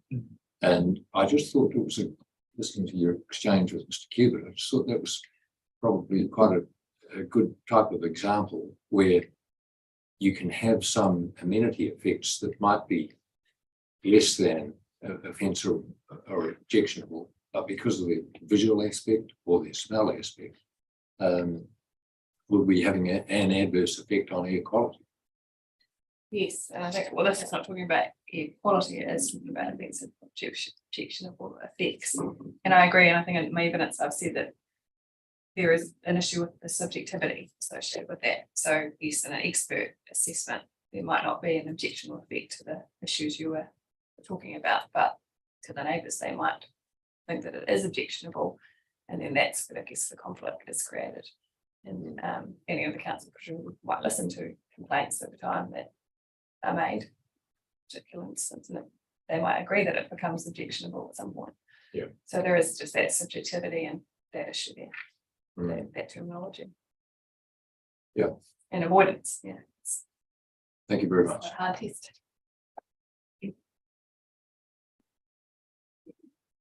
So, Mr. Tuck.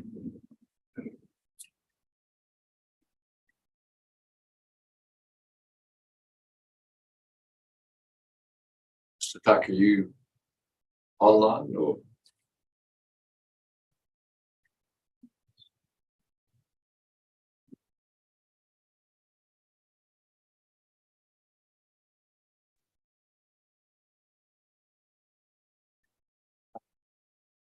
Good morning, Mr. Tuck.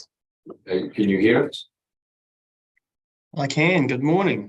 Good morning. And you've just flashed up, so we can now see you and hear you. So we're in your hands. Welcome. Great. Thank you very much. Good morning. Good morning to the panel and staff. My name is Steve Tuck. I'm associate with resource management firm Mitchell Dash Limited, and I'm appearing today on behalf of Silver Fern Farms as their consultant planner. I used to live in Dunedin, but I'm now in sunny Mount Maunganui, so I appreciate the opportunity to appear remotely. Thank you.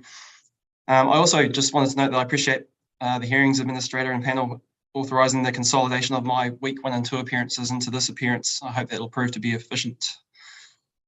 My evidence is quite short, so I haven't prepared a standalone statement of evidence. Instead, I just propose to recap Silver Fern Farms' interest in the proposed RPS, summarise the key points of my evidence pertaining to the definitions, integrated management and air chapters, and quickly respond to the rebuttal evidence regarding my suggestions on the proposed new policy, Air P7, regarding reverse sensitivity. So with the panel's agreement, I'd be happy I can respond to questions as we move through the different topics, or I can whip through my summary and then we can deal with everything at the end. I think you do that if you would. Okay.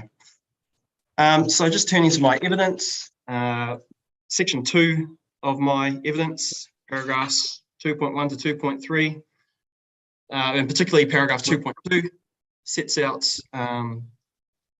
the key matters of interest to Silver Fern Farms that my evidence touches on. But turning to section 3 of my evidence, the reasons for Silver Fern Farms' interest in the proposed RPS. So as covered in section 3 of my evidence, Silver Fern Farms is a large meat processing company. Their largest flagship site is located at Finnegand, which is just near Balclutha. My evidence sort of outlines that Finnegand is obviously it's a large industrial plant. It's a fixed asset with very considerable sunk investment. It employs a large proportion of Balclutha's community, and it operates in accordance with a number of regional resource consents. So given the Silver Fern Farms' significant investment into the site, which has been operating for meat processing for something in the order of 100 years, given the socio-economic benefits of the site's continued operation, and given the fact that Silver Fern Farms is able to manage the effects of the site, Silver Fern Farms wishes to ensure that the RPS does provide a policy framework for future regional and district plans and consenting if need be to recognise and provide for rural industry of the type that's undertaken at Finnegan. So if the panel has no questions about Silver Fern Farms interest, I'll just quickly move on to the section of my evidence that addresses the definitions, which is section 4 of my evidence. I've just touched very briefly in section 4 of my evidence on a couple of definitions. And suffice it to say, I think that Silver Fern Farms submission and further submission thought the introduction of new definitions or the amendment of proposed definitions broadly to align the definitions with the National Planning Standards 2019. The section 42A authors have generally recommended that that relief be granted. So I really have nothing further to add. It was really just a case of submissions being made to make sure that there's alignment between the RPS and the definitions that are set out at a national level. Moving on to section 5 of my evidence, and specifically with regards to policy IMP 14, which is human impact.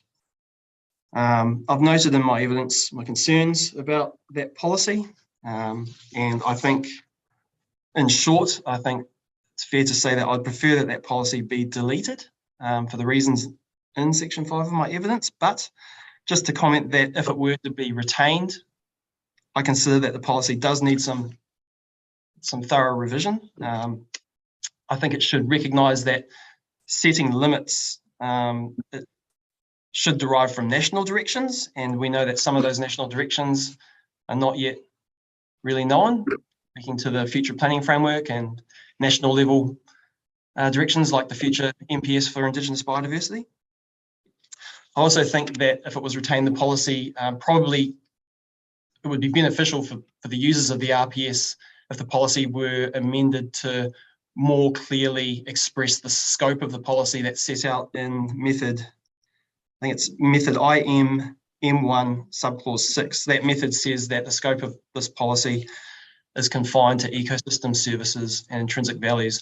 The policy itself seems to be on face value quite wide ranging, and I think there's been comments over the last few weeks about how would this policy be applied at a district plan consenting level, for example. So I think it would be helpful if the policy were to be revised, that it points more clearly to the scope of what it covers. Also, if IMP 14 were to be retained, I think it probably needs to be revised to more clearly set out what's intended with regards to setting any locally derived limits. That is that the policy currently sort of indicates that limits will be set where practicable. I think that the setting of limits really needs to be premised on an evidential basis, and that evidence needs to point to the state or the quality of the environment that necessitates the regulatory intervention. I think the setting of locally derived limits, I think there needs to be a recognition that setting of limits should not inadvertently preclude activities where perhaps some adverse effects are created but are compensated or offset or mitigated to such an extent that there's a net ecological gain. And I also think that there needs to be recognition that when locally derived limits are set, there are costs. And in the process of considering and maybe implementing locally derived limits, those costs really need to be considered and accounted for, speaking really to things like curtailed economic opportunities. That is really the extent of my commentary on IMP 14. So now turning to section 6 of my evidence, air, which has been discussed the last few days. I've been listening in. My evidence sets out some suggested changes to Objective 2 and some of the policies. And like I say, I've been listening in. The commentary in my evidence relies on Silver Fern Farms' submission and further submission on the air chapter. I think I probably echo other witnesses who have commented that the proposed air provisions seem quite restrictive. And there does seem to be a theme of requiring air charges to protect values largely by avoiding discharges. The suggested amendments I've set out in my evidence are, from the perspective of enabling air discharges to be managed where appropriate, as distinct from the approach we seem to see in the Section 42A drafting of the provisions, which does seem to require avoidance in a number of cases.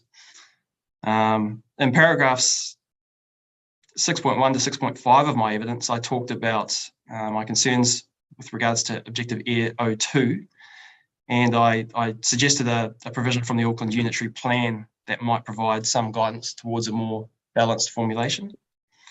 The distinction here, I think, is that the Auckland Plan objective that I pointed to, it can, similarly to the proposed objective here, the Auckland provision, it seeks to protect the nominated values, but it refers to avoiding, remedying, or mitigating adverse effects. It doesn't focus on avoidance as the only management tool, like the pORPS Air O2 does. And I appreciate commentary earlier from Mr. Anderson that protect doesn't equate to avoid, and that there's some context to be taken into account here in terms of the policies. What do the policies say?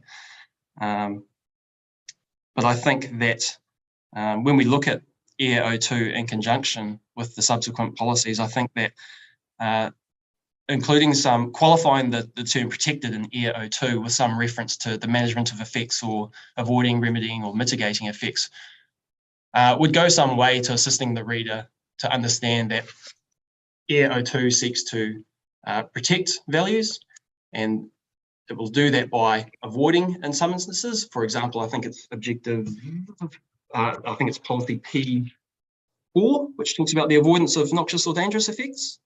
But then other effects might be not practicable to be avoided, and therefore a management approach is appropriate and warranted.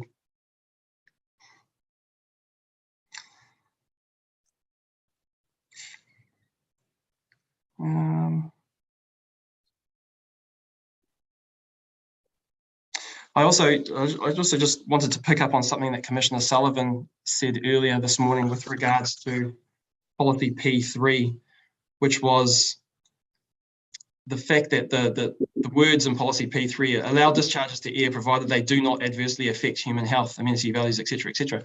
I agree with the observation from the Commissioner that do not adversely affect seems to infer a fairly high bar of management, if not indeed avoidance.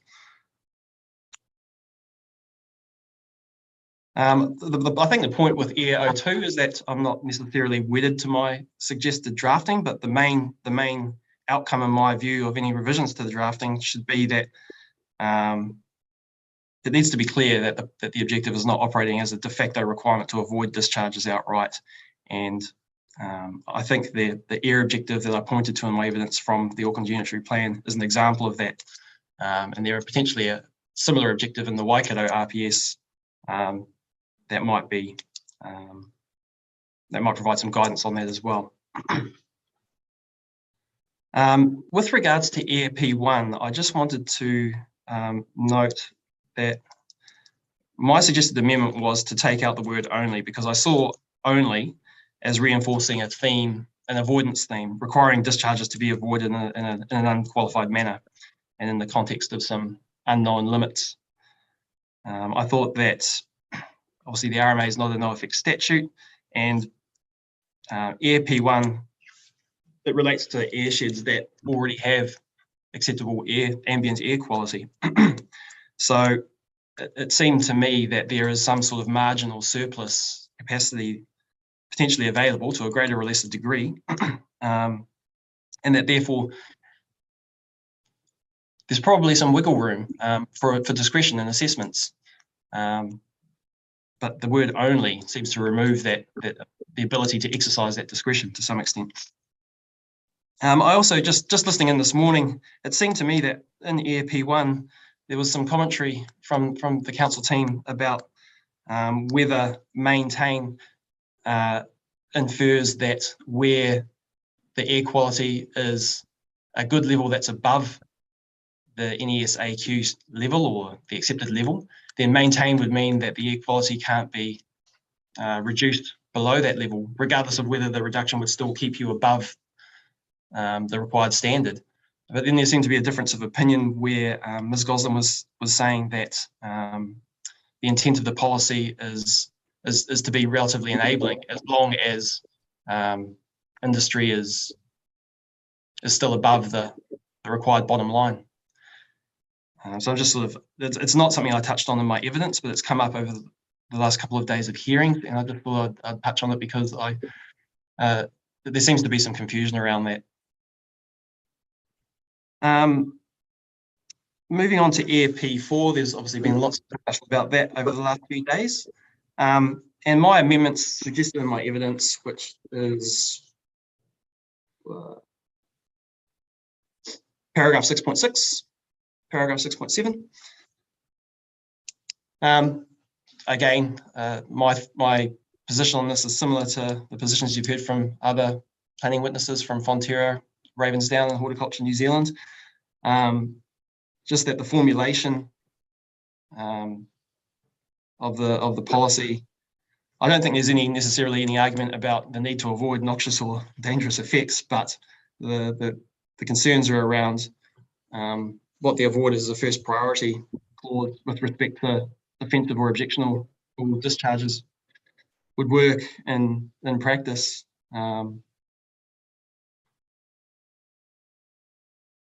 So I've suggested some amended wording to policy 4, which again sort of introduces, I think, a clearer direction to the user that objectionable or offensive discharges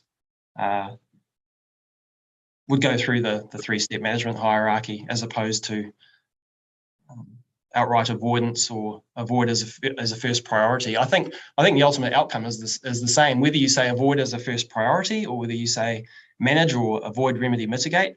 I think the outcome is the same, in that applicants will still walk through the effects management hierarchy, but the avoid as a first priority. I understand the intentions to signal that this sits somewhere between do not allow and avoid if you can, otherwise manage.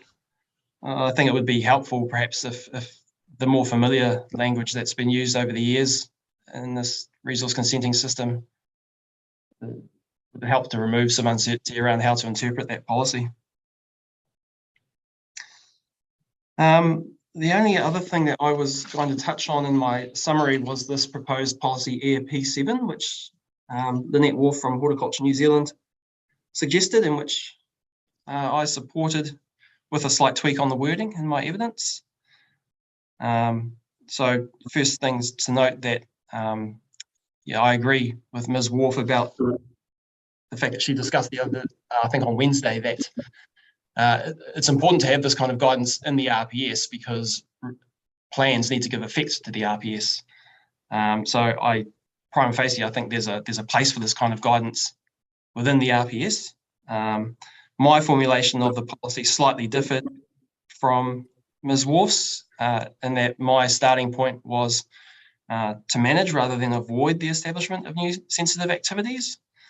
And I just note that in rebuttal evidence, Ms. McIntyre for Kaitahu rightly pointed out that we don't want to be inadvertently constraining sensitive activities from establishing next to sites that have pretty benign discharges, like domestic heating or hangi pits. That's not the intent of the proposed policy, and I think there's a simple solution to that, which would just be to confine policy P7 to reference to the sources of significant discharges, like industry or primary production activities, rather than the broader phrasing that I suggested in originally. So my original drafting of Air P7, which is at 6.9 of my evidence, says avoid locating new sensitive activities near existing activities which are permitted or consented to discharge to air. Ms. McIntyre pointed out correctly that this could pick up sensitive activities that are locating next to another dwelling potentially. So my suggested amendment to resolve that would be to insert the words, so manage the establishment of new non-rural activities near existing, and insert primary production or rural industry activities, just to make it clear that we're only seeking to intervene with regards to the establishment of new sensitive activities in a situation where there's a genuine planning concern about reverse sensitivity effects being generated. The remainder of my evidence is concerned with RPS provisions that will be discussed in the forthcoming hearings. So with that quick summary out of the way, I'll be happy to take questions from the panel. Thank you. We'll start with Bianca Sullivan. Yeah, thank you, Mr. Tuck. Just a couple of questions from me. This is in relation to IM P14.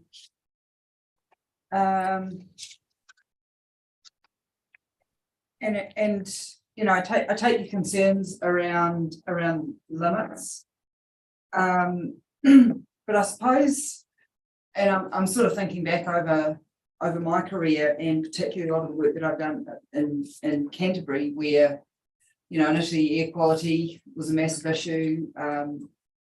More recently, and by recently I probably mean, you know, the last 15-20 years, it's more been water issues as well. But it takes a lot of, I suppose my observation is that the national limits to be put in place, it takes more than one region to have an issue, and generally for that issue to get pretty bad, depending on national priorities and funding and other things for national limits to be put in place. And often by the time those limits get put in place at the national level, you're in a bit of a pickle. Yep. And that you're in. I mean, how would you respond to that? You've stated that your preference is for national limits, and I know in the last few years we've had quite a few MPSs and NESs and the like come in, but yep. Yeah, I mean, I'm just interested in what your response is to that. Yeah, sure. And yeah, I appreciate the point that you're making, that we can't necessarily sit on our hands waiting for a national limit to be introduced. I think the point, and to make it clear, obviously limits are a part of the resource management system. I'm not opposed to limits per se. I think the point is that IMP 14 is in its current drafting is extremely vague, and subclause 3 is quite concerning to industry in terms of the reference to regularly assessing and adjusting limits. I mean, that really, that's a signal that is certainly of concern to investors looking to invest in upgrades or expansions to plant. I think the point I was sort of trying to make before is that if the policy is retained, then it does need to clearly identify that limits need to be set where there's national direction or guidance to do so. They need to be set in light of that national guidance, but where that national guidance isn't present and locally derived limits are going to be set, then I think it's, as I said before, the current drafting refers to identifying and setting limits where practicable. To me, that's not clear that the setting of limits is actually based on an evidential basis. And I think that if locally derived limits are going to be set in lieu of national limits, then, like I said before, limits are a tool, they're not the only tool. And the policy should make it clear that the regulatory intervention that's represented by limits needs to be clearly justified, and the costs of introducing limits needs to be, investigated, interrogated, and well understood.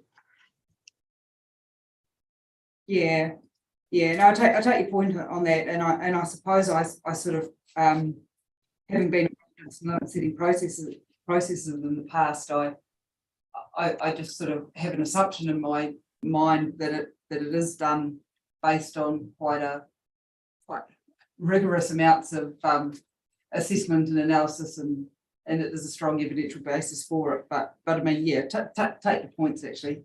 The other question that I had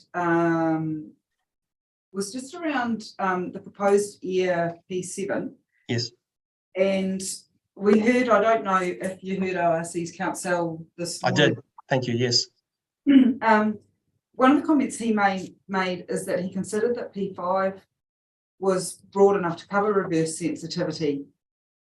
And I was just interested in your comments on that because, and this is something that actually I didn't really question on, but I'm just interested in comments on whether you think reverse sensitivity could be covered under P5. Yeah, I did listen to that, and it was a really helpful presentation. It would be great if slopping reverse sensitivity into P5 was the silver bullet to answer the issue. I'm not convinced that it necessarily is, because P5, to me, P5 seems to be focused on controlling the effects of the discharges at the source, as opposed to controlling the establishment of land uses around the site that is the source of the discharges. So I like the idea, but I don't think that in its current form, EAR P5 quite gets there. It's about managing the adverse effects of discharges at the source rather than contemplating the control of land use around a site that discharges. Yeah, thanks. So that's also my interpretation from reading P5. It is more around controlling the effects of discharges. Yeah, as you say, rather than what's going on around them. Yeah, thank you. That's the only questions I had. Thanks. Yes, thank you. Ian just covered off most of the points, well, all of the points I was going to ask you about, but I just one, Mr. Tutt, and you didn't make a submission on it, and it's EAP3. Yep. I think you have referred to concern around the wording in the objective 2, you're concerned about protected and how that might work with the void. And EP3 uses the do not adversely affect. Yes. Which is, you could probably have the same debate around that, what that means. Yes. And I see you accepted the recommendations of the 642A report author on that, but Mr. Taylor from the DCC, I don't think is appearing today. I don't see him here, but Mr. Freeland's here. Yes, his evidence. He made a recommendation, and it goes to that sort of a fixed hierarchy we've been talking about. His recommendation was, allow, because it's meant to be a sort of, I guess, enabling provision. Yes. But he's highlighted the issue with amenity effects, which we've been talking about, and he's suggesting that in that policy, keep it the same, except bring amenity values out and require adverse effects to be minimised as far as practicable there. Do you have a comment around how useful that would be? Because as we have been discussing, I think all those policies, they all actually work and link together. Yeah. It's not quite clear how we understand what they're meant to achieve, and it's not quite clear if they're actually achieving it. Yeah, I completely agree. So take out amenity values and then insert in the place of do not adversely affect, insert minimize to the extent practicable. Was that the upshot? Yeah, I'll read it out to you because you probably don't have his evidence in front of you. No. So what he's suggesting is changing it to allow discharges to EAR, provided they do not adversely affect human health, mana whenua values, the life supporting capacity of ecosystems, and they minimise adverse effects on amenity values as far as practicable. I think the issue is still there about do not adversely affect. Well, any discharge, in a strict reading, potentially any discharge could be taken as some level of adverse effect, even if it is very minor. So I think going back to, I'm just going to go back to the objective O2. The suggestion I made with regards to Air O2 to insert the old avoid, remedy, or mitigate, the value I saw in that is that we need to read Air O2 and then go through the policies and understand how the policies harken back to Air O2. And I think the value of inserting manage or avoid, remedy, mitigate in the objective makes it very clear that avoidance is only required where it's expressly stated in the policies.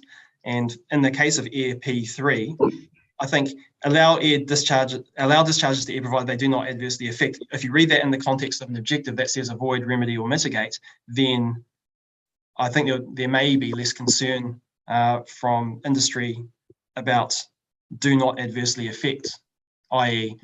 if you read the policy in the context of that amended wording of the objective, do not adversely affect wouldn't be do not adversely affect would not probably present the same concern with respect to protecting values in the objective. Rather, avoid, remedy, or mitigate in the objective would indicate that P3 does allow effects management and not just avoidance, even if do not adversely affect is still there. Sorry, that's a bit convoluted. Yeah, okay, thank you. I would have thought if you changed objective 2, you're suggesting you'd probably have to look at that phrase in policy 3, because I'm not sure I see it the way you see it. Yeah. But anyway, thank you. That's helpful. Nothing. Okay.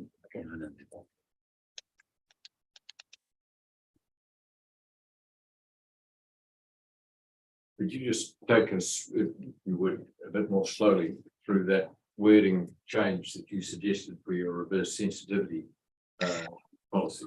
Yes. I was trying to note it down, but Sure thing. Sorry. Right. I got as far as avoid locating non-rural sensitive activity. No, sorry, sir. So no, my recommended wording was not avoid. My recommended wording was manage the establishment of, which infers some latitude around whether these activities established or not. Manage the establishment of new and the changes that I'm suggesting in response to Kaitahu's rebuttal. So manage the establishment of new insert non-rural.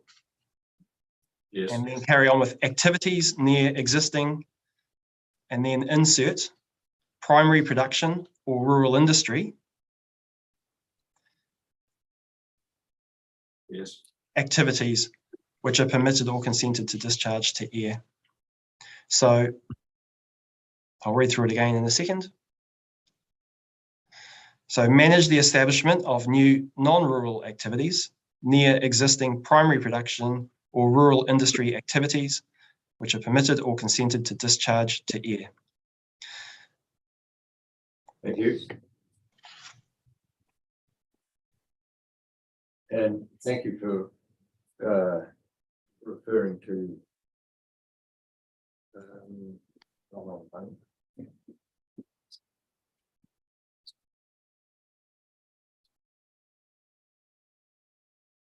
I just want to ask Ms. Gosling, actually, your reference to this suggested new policy drew my attention to the fact that I made a note down the bottom, but didn't put question marks by it, by what draws my eye to the questions I want to ask. And I've written, where did you deal with this in your report? And as I asked Mr. Tuck some other things, could you just find that reference for me? Because I was struggling to find it. Ordinarily, most of the reports deal with, the way people have made submissions in relation to particular policies, and then will address any suggested new policies. And I couldn't find that there this morning. And could you? Thank you. Right. So, Mr. Tuck, back to you. The exchanges about P3 and the difficulties about whether or not P3, P4 and P5 really do set the sequence that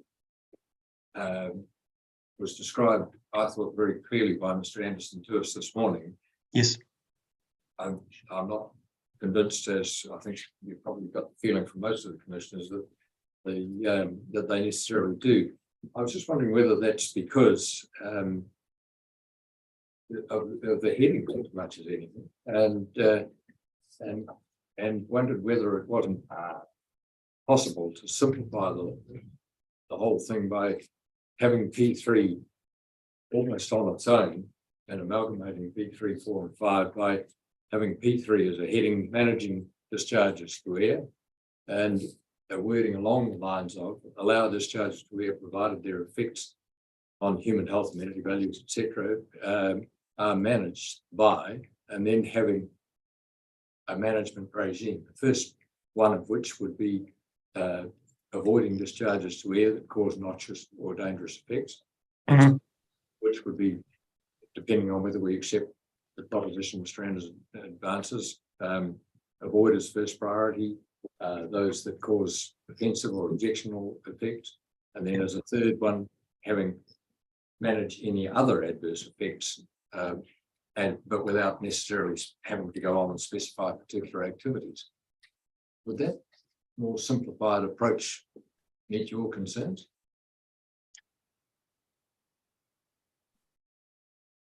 It sounds clearer and more concise to me. I think so. I think potentially it would, yes.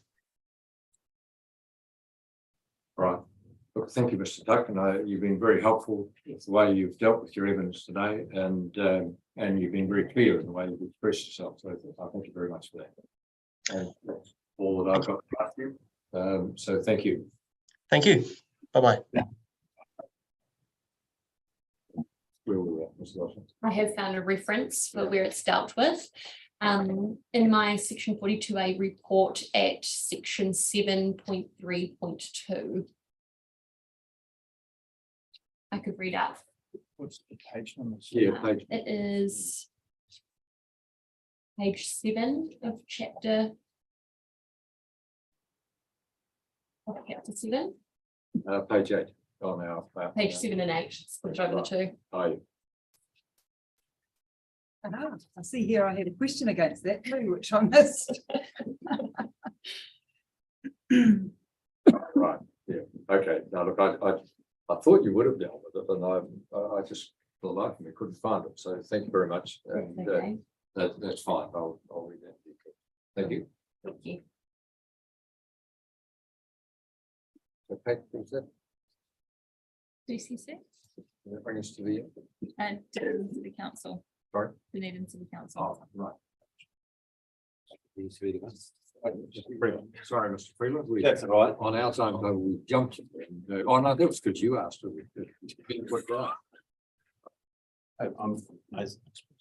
I certainly appreciate the flexibility in terms of appearance. Things are rather busy. Right.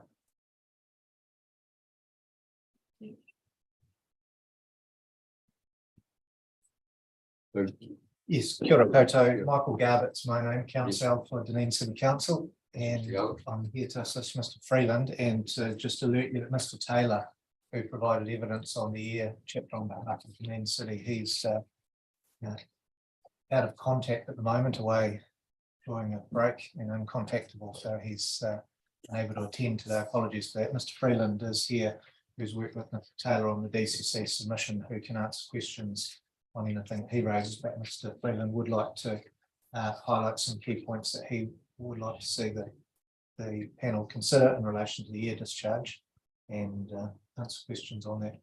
Thank you. Thank you. Good morning. I also know that I agree with some of the presentations this morning, but not necessarily all of it. And also on the integrated management topic, I realised that Mr. Friends on behalf of the council gave evidence yesterday and here at the hearing. Will there be questions around that topic? We would discuss matters. I'm happy to take questions on that as well, if need be. So it's very short. The evidence is basically paraphrasing the submission statement by myself and Mr. Taylor, the topic. Happy to read it. Starting in section 4. What's here? Yeah. Thank you. Okay. Here in 3 territorial authorities, in my evidence, I recommended including reference to the future development strategy under the NPSUD, as I think this is the appropriate process for identifying the urban form for achieving good air quality. This has not been recommended by the section 42A report writer. I still consider this would be a useful amendment. Post RPS. I also suggested a wording change read private non-electric motor vehicles. Ultra low emissions motor vehicles can also contribute to improving air quality without necessarily being electric vehicles. And I think it would be appropriate to amend this method to reflect this as well. Here M5, incentives and other mechanisms. In my evidence, I've suggested an amendment to subsection 5, encourage the take up of electric and ultra low emissions motor vehicles. This amendment has not been recommended by the section 42A report writer. I still consider that giving an example of what type of measures would be used to encourage the use of active transport, shared transport and public transport would be helpful. In addition, reference to private motor vehicles is inappropriate, in my opinion, and reference to electric and ultra low emissions motor vehicles is preferred. I now move on to air discharges, and this is the evidence that Mr. Taylor provided. The DCC has significant concerns about unqualified void policies in relation to the ability of the DCC to operate, upgrade, or develop regionally significant infrastructure. Mr. Taylor, on behalf of the DCC, in attempting to ensure that proposed provisions did not prevent the operation, upgrade, or development of regionally important infrastructure, requested amendment to policy EFP3, but requesting the effects on amenity values are minimised. This has not been recommended by the section 42A report writer. While I note the recommended changes to EFP4, I consider this type of change would also be helpful in terms of which effects of discharges should be avoided and which should be minimised and managed in another way. EFP4, avoiding certain discharges. Mr. Taylor, on behalf of the DCC, requested that this policy be deleted to consider that a well-located and managed defensive or objectionable air discharge could be the most appropriate solution for a complex infrastructure challenge. I note the recommended changes to EFP4 now qualify the avoid policy to a degree.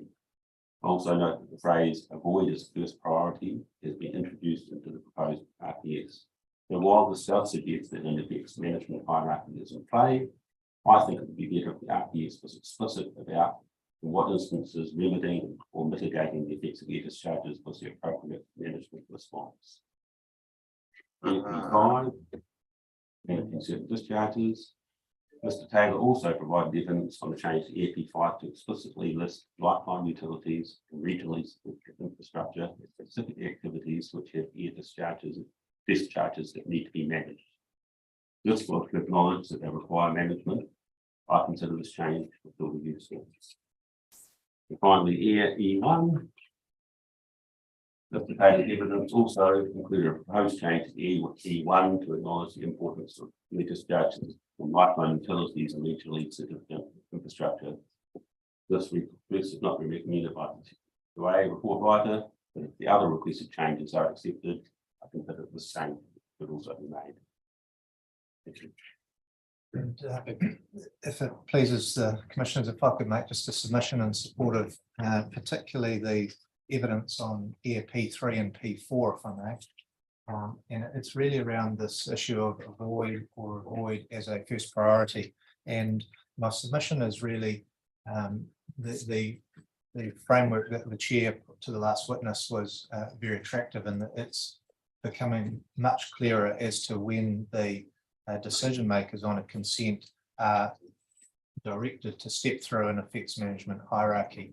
And the submission I made to you very early in this hearing series was that avoid in isolation as a blunt tool, and I submitted to you, and I maintain a view that avoid as a first priority without anything else also leaves a decision maker unclear as to when they can move through to the subsequent effects management hierarchy.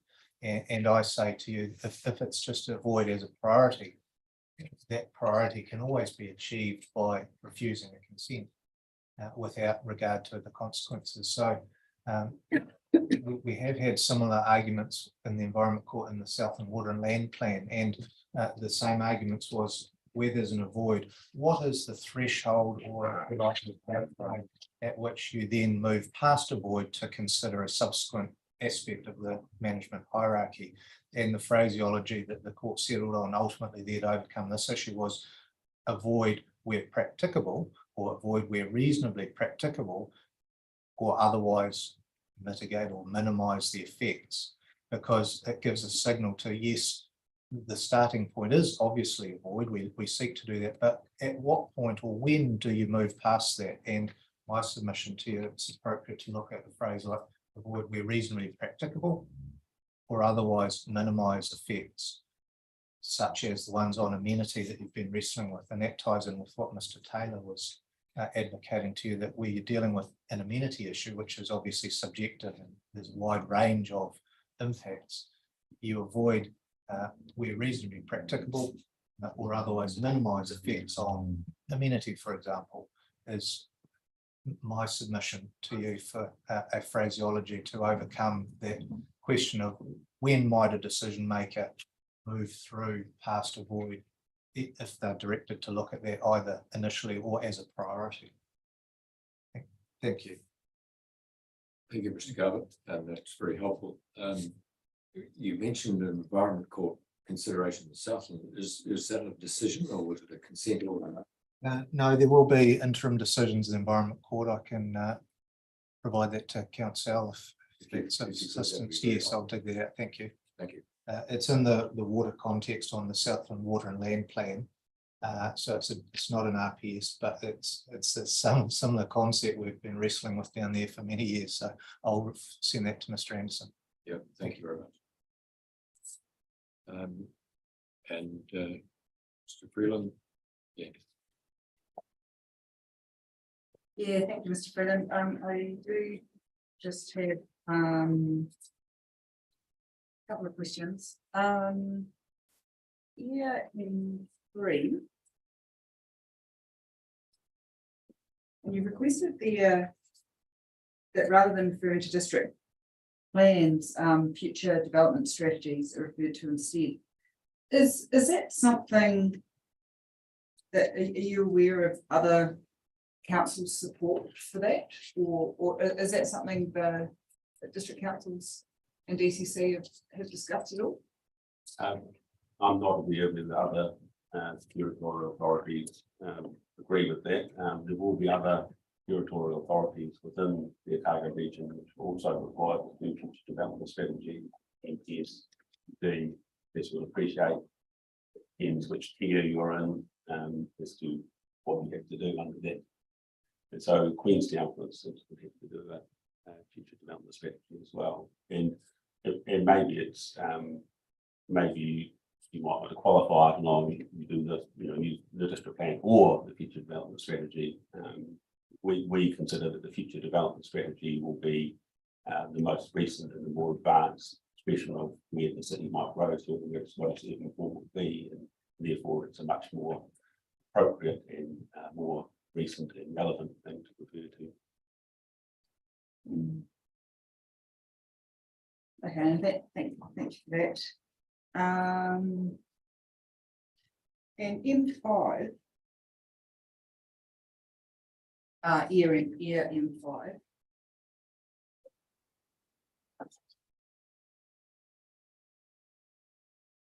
And I'll just.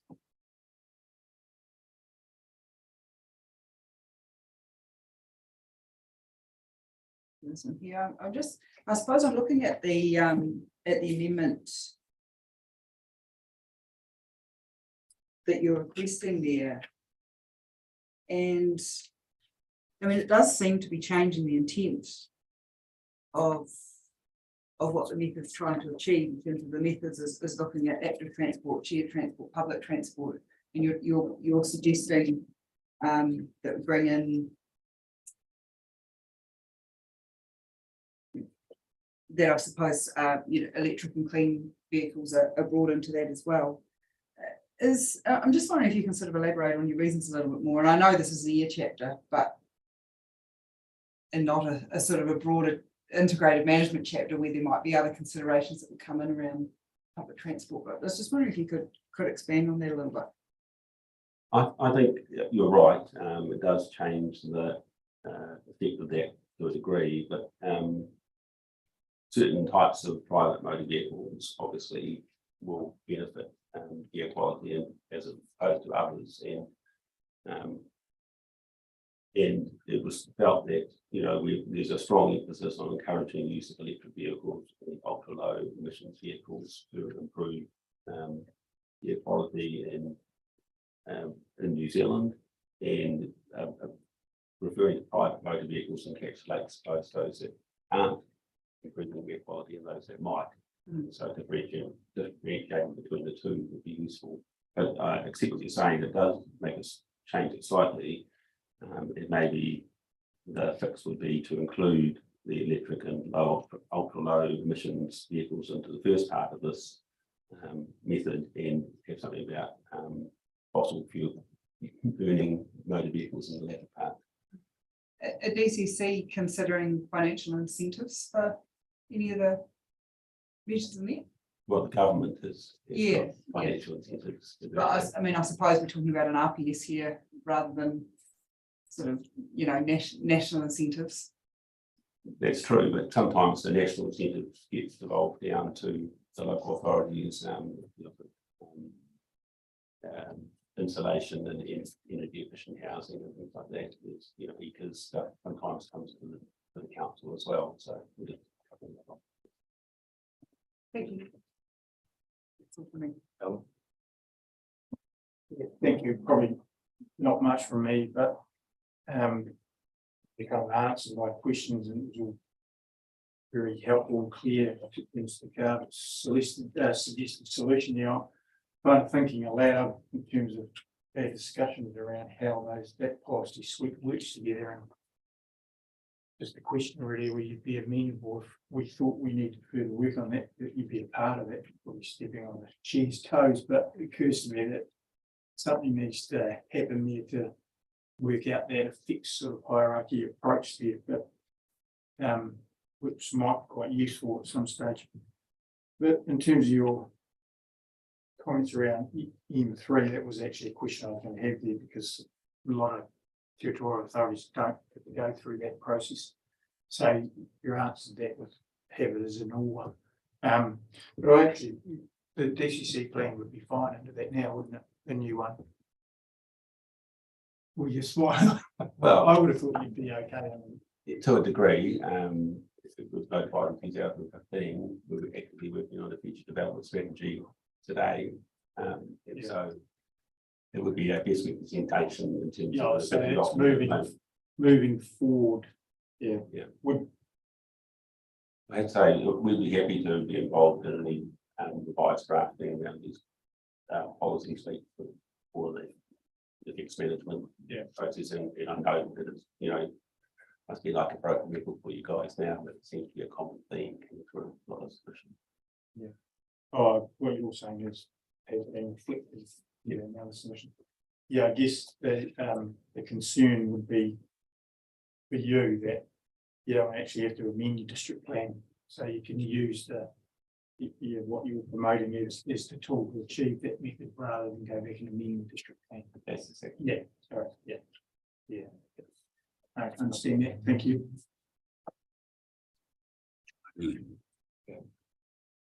Just a couple of points really, Mr. Freeland. Just help me out. What are those ultra low emissions vehicles? Can you give me an example? I'm not an expert, but I understand it. Sorry. I think hybrid vehicles would be an example of that. So where they partially rely on fossil fuels and partially rely on electricity. Right. So they're not fully electric, they're not fully fossil. Oh, right. But they're much lower than. So you're not suggesting that there's some form of new combustion engine that I wasn't aware of that had low emissions? It's the terminology that our transport people use, and I'm sorry, I don't know anything more about that. No, that's good. Just at your paragraph 8.2, the other question I really had related to that, where you say that I think it would be better if the RPS was explicit about what instance of remedying or mitigating the effects of air discharges was the appropriate management response. When you wrote that, Mr. Garbutt hadn't spoken, and Mr. Garbutt has now addressed this, and is that what you were referring to? I'm happy with Mr. Garbutt's professional views on this. Right. Yeah. Okay. That's all. Thank you very much. Thank you, Mr. Garbutt. And very much. Thank you for hearing from us, and I'll send the material through on that basis. Thank you. Thank you. That does. Miss Boyd connecting online. Sorry, who's that? Felicity Boyd, she's wanting to raise something with the panel. I still listening just. Oh, Hello, can you hear me? yeah, thank you. We needed you to speak. We can hear you, but we can't see you at the moment. Yes, I'll leave it that way as I'm transporting out to the airport currently, so apologies for any background noise. No. I just wanted to alert you to one matter, which doesn't require any decision, but it is pertinent to the discussions that the panel's been having about the integration of the two processes for this RPS. I'm preparing my statement on the evidence on the amendments to the NTS-FM, which in summary, I suppose, affects a definition in the non-freshwater part of the RPS that you will be deciding, but the main provisions within which that term is used, i.e. the management framework, is in the other process. So obviously the decision that you make on the definition will have impacts on the way that the management framework is considered by the other panel. I don't see an easy solution to that particular issue, but I guess we've been talking in the hearing about how the two panels are to integrate it, and I guess how to bring their decision making together. And I suspect this will be the first of a number of instances where issues cross both processes. And I'm not sure that we have a particular idea of how we go about conveying these types of discussions or impacts to the other process. So I'm not seeking any direction, and I'm not proposing any particular solutions at the moment, but I guess I just wanted to bring that to your attention, as I'm aware that you've been cognizant of that issue. Thank you very much for that. And you're absolutely right that we are constantly have that in mind. And thank you for drawing that to attention. Can I ask you, in terms of I have got it before me, but in terms of the blue shaded parts that you're now addressing in your preparation for the freshwater aspect, are there any definitions that are shaded in blue? Not at this stage, I don't think, but I haven't finished my analysis. I've been mostly focused on the wetlands provisions, and there are some other definition changes in the NTS-FM amendments, and I haven't confirmed yet whether they affect freshwater planning instrument definitions or non-freshwater ones. My approach in my statement, just to clarify, I guess, is that I'm going to discuss the impacts of the amendments on all of the parts of the RPS, whether they're freshwater related or not, but any recommendations that I make will be limited just to this process. Thank you very much for that, and thank you for that. Grateful for that. Thank you. She's gone anyway. Right. Thank you. Well, that concludes the hearings for this week. Thank you. Thank you. Right.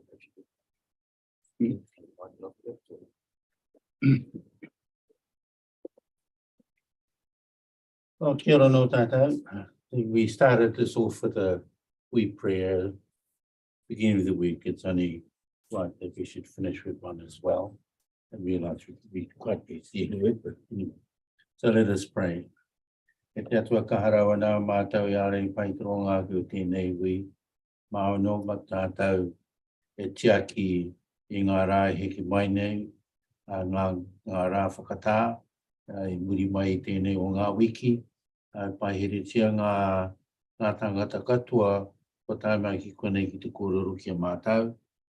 O te atu i tō ngā wairua ko mene atu ki te pō, wahi o te rātou ki a rātou, o ki mai ki a tātou i tēnei wā, huri noa, tēnā koutou, kia ora tātou katoa, Amen.